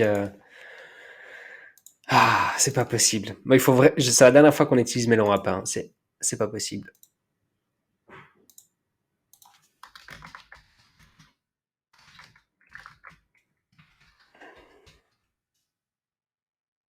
Qu'est-ce que c'est ce bordel? Au moment qu'il nous explique, un mauvais bouton. je suis vraiment navré, hein. C'est toi. Je sais pas ce que c'est. Je crois que c'est l'application Melon App qui m'a fait déjà deux trois bugs ce soir. J'ai rien fait. Toi, t'as rien fait, hein, que tu saches, moi non plus, mais je crois que je suis navré. C'était en plein milieu, donc du coup, que tu disais, voilà, Donc, que. je disais que voilà, j'ai un biais et mon biais, c'est celui qui a pris déjà une grosse partie des bénéfices en 2020, 2021. Et du coup, je regarde le marché crypto comme bon, bah, j'ai des reliquats de position. Franchement, ça ne m'intéresse pas beaucoup de regarder. Donc, je suis biaisé. Maintenant, si j'essaie de ne pas être biaisé et de regarder les marchés crypto, ben, on est sur un marché qui a quand même pris beaucoup, beaucoup de valeur. On est sur une fin d'année. À un moment donné, il faudrait quand même que les gens prennent leurs bénéfices et commencent à les réinvestir dans, entre guillemets, l'économie réelle, quoi. Et le problème, c'est que pour l'instant, on n'a pas encore assez de liquidité pour satisfaire les prises de bénéfices de tout le monde. Donc j'imagine que si à un moment donné, on commence à casser certains niveaux, bah, il va y avoir une sacrée descente puisque bah, les gens vont vouloir vite prendre leurs bénéfices. Surtout que ceux qui ont acheté des cryptos en 2020 et 2021, c'est pas forcément ceux qui ont la plus grande expérience en trading et en money management. Donc, c'est les premiers qui seront amènés à exit et à entraîner le reste dans la baisse. Ça veut pas dire que ça va baisser. Hein. C'est juste que bah, s'il y a une cassure des gros niveaux sur Bitcoin, ouais, ça m'étonnerait pas qu'on rechute un peu plus bas. Mais encore une fois, comme je t'ai dit, je regarde plus trop parce que bah, voilà, j'ai pris je suis plutôt en stablecoin. Alors dommage parce que du coup j'ai loupé aussi. J'ai commencé à vendre mon Bitcoin à 25 000 parce que je me suis dit 25 000 c'est comme en 2017. Enfin ça a dépassé 2007 et je le voyais pas aller plus haut. On est monté à presque 70 je crois. Donc je suis pas forcément le meilleur à écouter. Hein, tu vois. Moi j'ai vendu les tops mais pas les bons tops. Mais voilà. Tu as des objectifs différents peut-être tout simplement, mais pour moi c'était vraiment important voilà, on peut partager un petit peu notre opinion. Moi les gens ils savent aussi hein, que je suis la majorité de mon portfolio est en stablecoin, tout simplement parce que je ne prends pas autant de risques qu'à l'époque. J'ai beaucoup souffert en 2018, comme je pense que comme beaucoup de personnes peuvent encore souffrir avec le marché, que ce soit aujourd'hui ou dans les années peut-être à venir avec des crashs, si on est trop exposé avec des altcoins. C'est quelque chose qu'on ne se rend pas compte parce qu'on est un petit peu des fois aveuglé. J'ai appris moi aussi cette année de plus en plus d'augmenter mon pourcentage de stablecoin et c'est vrai qu'on dort mieux, on est très content. Il faut savoir prendre du bénéfice. Un PNL qui est en vert mais qu'on ne prend pas des bénéfices, ça reste complètement fictif. Et donc je trouve tout ce que tu as dit, je suis assez d'accord, mais après ça reste toujours des avis, hein, donc ça veut pas dire que tu as raison ou bien quoi que ce soit. Mais j'aime bien justement que les gens ils sachent un petit peu, qu'ils aiment bien des fois partager tout ça. Ça, et puis, bah, en fait, moi, comme j'ai gagné de l'argent en 2020, là, je suis plus dans une optique de rendement et pas forcément sur une optique d'optimiser les points de sortie. Donc voilà. Donc honnêtement, ça fait tellement longtemps que j'ai pu utiliser des bandes de bol. En fait, les rares analyses techniques que je continue à faire, c'est plutôt sur le forex, puisque bah, comme on est fournisseur de liquidité sur Jarvis et que donc on est vendeur d'euros au dollar, bah, du coup, je surveille de près, bien évidemment, l'évolution des graphiques pour savoir à partir de quel moment il faudra qu'on commence à se protéger. Parce que pour l'instant, mon analyse, c'était d'être vendeur. Donc pour l'instant, j'ai pas touché.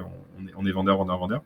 Mais à un moment donné, peut-être qu'il y aura un signal où la baisse de l'euro-dollar s'arrêtera et que ça pourrait repartir à la hausse. Et à ce moment-là, on commencera à protéger nos positions. On pourra peut-être discuter un jour avec Sepsei Ishimoku qui est dans le chat. Il fait des analyses qui sont vraiment magnifiques. Il a travaillé sur l'Ishimoku pendant des années. Il vient faire des analyses d'ailleurs tous les mardis soirs ici chez Cryptologique. Si un jour tu as l'opportunité de venir. Il est très content en fait parce que tu as la même barbe que lui. Souvent il est seul parce que moi j'ai pas de barbe. Donc du coup il se sent pas tout seul. Mais je pense que tu pourrais peut-être être aussi apprécié. Puis il suit également l'SPI à 500, il suit le dollar de proche. Donc toujours bien de nouveau hein, de partager un petit peu des fois des connaissances. Toujours très important. Ça marche. Bah alors, écoute. ce qui est bien avec l'Ishimoku et la crypto, c'est que comme un truc moi qui m'a toujours fait chier avec l'analyse technique sur le FX, c'est que ça peut pas être autoréalisateur. Parce que forcément, c'est pas nous, avec notre raté, qui allons faire bouger le marché. Alors que sur les cryptos, bah oui, il suffit que tu touches une Tenkan et que tu as juste 200 personnes qui achètent et tu auras la prophétie autoréalisatrice qui va se passer. Mais même sur des tokens avec une grosse capi. Parce qu'il suffit qu'il n'y ait pas une énorme liquidité. Et exactement. Du coup, l'AT sur les cryptos, ça marche mieux que sur le FX. Exactement. Il y a une capitalisation de marché à 1 milliard avec un volume de 5 millions ou 10 millions. Ça bouge extrêmement facilement de quelques pourcentages. Donc, c'est vrai que l'analyse technique est vraiment, j'ai l'impression en tout cas, un petit peu différente.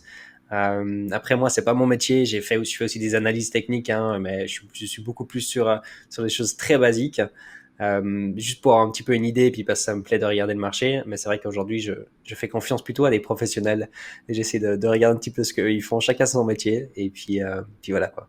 Ouais, à la limite, peut-être sur le Bitcoin encore, je sais pas. Exact. Il y a un côté psychologique de mon point de vue. Ouais. Mais non, mais sur le Forex, j'utilisais l'AT pour qualifier les mouvements et établir une stratégie en fonction du mouvement. Sur la crypto, si j'utilise l'AT, ouais, j'aimerais bien utiliser l'outil que le plus grand nombre va utiliser et donc avoir ce côté manipulation. C'est clairement la manipulation. Il y a d'ailleurs un trader que tout le monde connaît à mon avis qui s'appelle Rodolphe Stéphan. Mhm. Et en fait, lui, il est excellent sur les indices et le Forex, mais vraiment excellent. Et récemment, je crois depuis un an, il s'est mis à la crypto et tous ses calls ont marché. Au début, je me dis, putain, c'est un dieu, c'est pas possible. Et après, je me suis dit, mais attends, non, en fait, il est suivi par des milliers et des milliers de personnes. Et en fait, c'est comme Elon Musk, quoi. Mhm. À chaque fois qu'il dit, les gars, ça a monté. Et en Bien fait, sûr. j'ai commencé à regarder ses signaux et les deux derniers que j'ai regardés, il fait, ouais, ça a monté. Et dans les minutes ou les heures qui suivent, ça a monté. Et en fait, quand tu regardais les volumes sur Binance, c'est effectivement qu'il y a eu une activité. Pourquoi? Parce que il a 30 000 personnes derrière. Mhm. Et c'est comme quand un analyste va parler d'une small cap sur les actions. Enfin, donc Mhm. ouais, ça fait partie de la crypto. Et puis voilà. Exactement. Il y a Seb qui dit, je me souviens de ta vidéo avec les lignes au hasard pour montrer le côté psychologique. Ah ouais, ouais, les supports résistance. Ouais. Il te suit, hein, il t'a suivi. Excellent. Bah, c'est cool, super. Pascal, est-ce que tu voudrais nous partager encore un petit dernier quelque chose qu'on n'a pas pu discuter ce soir? Ou est-ce que tu penses qu'on a fait un tour dans l'ensemble, en tout cas, de Jarvis Network et puis un petit peu de... Moi, on a fait le tour. Le seul truc que je pourrais dire, c'est très compliqué, mais en fait, tout le monde est différent et tout le monde commence la crypto avec des montants différents et comment ça s'appelle, à un moment différent. Par exemple, tu vois, quand tu me demandais mon avis sur les cryptos, moi, je te réponds par rapport à ce que j'ai fait par le passé en me disant, ben voilà, aujourd'hui, j'ai déjà TP, donc voilà. Par contre, quelqu'un qui vient de commencer, peut-être qu'il il sera plutôt bullish. Et en fait, quand on regarde sur Twitter, etc., il faut pas oublier que à chaque fois que quelqu'un a posté une analyse, c'est souvent sous le prisme de son, voilà, de son bag, ou etc. Et ça peut vous influencer en bien ou en mal. Donc mon conseil en fait c'est de s'enfermer et de juste ayez vos propres analyses en fonction de votre tolérance au risque, etc. Et puis voilà. Et pensez bien à money management. C'est important d'avoir des suicide bags. C'est-à-dire qu'il faut pas faire all-in sur un shitcoin parce que en fait c'est comme Zidane. Et tout le monde veut jouer au football, tout le monde peut jouer au football, mais il y a 1% qui va devenir ballon d'or. Et le trading, c'est pareil. Hein. Vous voyez peut-être des trades des fois sur des mecs qui ont transformé 3000 en 3 millions ou des gars qui ont acheté des NFT qui sont des millionnaires. C'est pareil. Hein. C'est le top 1%. Ce sera peut-être pas vous, malheureusement. Et donc, soit vous essayez de chatter, ok, et tant mieux pour vous si vous gagnez. Soit le mieux, c'est d'avoir une gestion un peu plus saine et d'avoir des suicide bags, donc de faire des all-in sur les petits montants, sur 2-3 cryptos un peu farfelus et le reste de pas être pressé quoi. Vous avez le temps, même si vous avez 40 ans, vous avez encore jusqu'à les 10 prochaines années pour accumuler des cryptos. Donc faites du DCA, peu importe le prix du Bitcoin, de l'Ether, achetez des L1, Avalanche, Phantom, Solana, etc. Mhm. Faites travailler vos cryptos. Donc si vous achetez du Bitcoin, allez emprunter. Si vous avez une tolérance au risque qui est très faible, empruntez ne serait-ce que 20-30%. Si vous avez par exemple acheté 10 000 euros de Bitcoin, empruntez 1000 ou 2000 euros de stablecoin et foutez-les sur une farm à 20-30%. C'est pas ça qui va vous faire acheter une maison, mais c'est de l'argent qui va rapporter de l'argent. Et donc voilà. Et continuez à faire ça pendant 10 ans, quel que soit votre âge. Et puis voilà, tout simplement. Bah, c'est un super joli conseil. Et puis en plus, dans tout ça, il y a beaucoup d'éducation qu'on apporte en plus de ça. On apprend beaucoup de choses en essayant justement des choses de gauche à droite. Et je pense que c'est un très bon conseil parce que moi, je le vois tous les jours, malheureusement, des gens qui prennent beaucoup trop de risques, qui s'exposent beaucoup trop sur le marché. Euh, je pense que tu as du vécu, tu as vécu un bear market qui était quand même assez aussi intense, comme beaucoup de personnes aussi. Et donc, ça augmente aussi un tout petit peu la connaissance dans le milieu. Et je te remercie pour ce conseil. C'est vraiment top. Vraiment parfait. Pas de souci. Bah écoute Pascal, moi je te remercie infiniment pour être venu aujourd'hui, vraiment super intéressant. J'ai vraiment beaucoup apprécié aussi le partage justement aussi sur le côté DeFi en général, mais également sur le projet de Jarvis Network. On va le suivre de très proche. Je suppose qu'on va clairement avec Cryptologic refaire un petit tour sur Jarvis Network. Si d'ici Q1 2022, tu vois qu'il y a des choses assez importantes de ton côté et puis que tu voudrais une fois repasser aussi chez Cryptologic pour venir discuter un petit moment avec nous, tu sais que tu peux juste m'envoyer un petit message et puis tu es toujours la bienvenue hein, avec grand plaisir. Ça marche. Et puis bah, je te souhaite une excellente soirée et puis j'espère à tout bientôt quoi. Bah, merci pour le micro et à bientôt. Ciao, ciao. Ciao Pascal, merci infiniment, bye bye.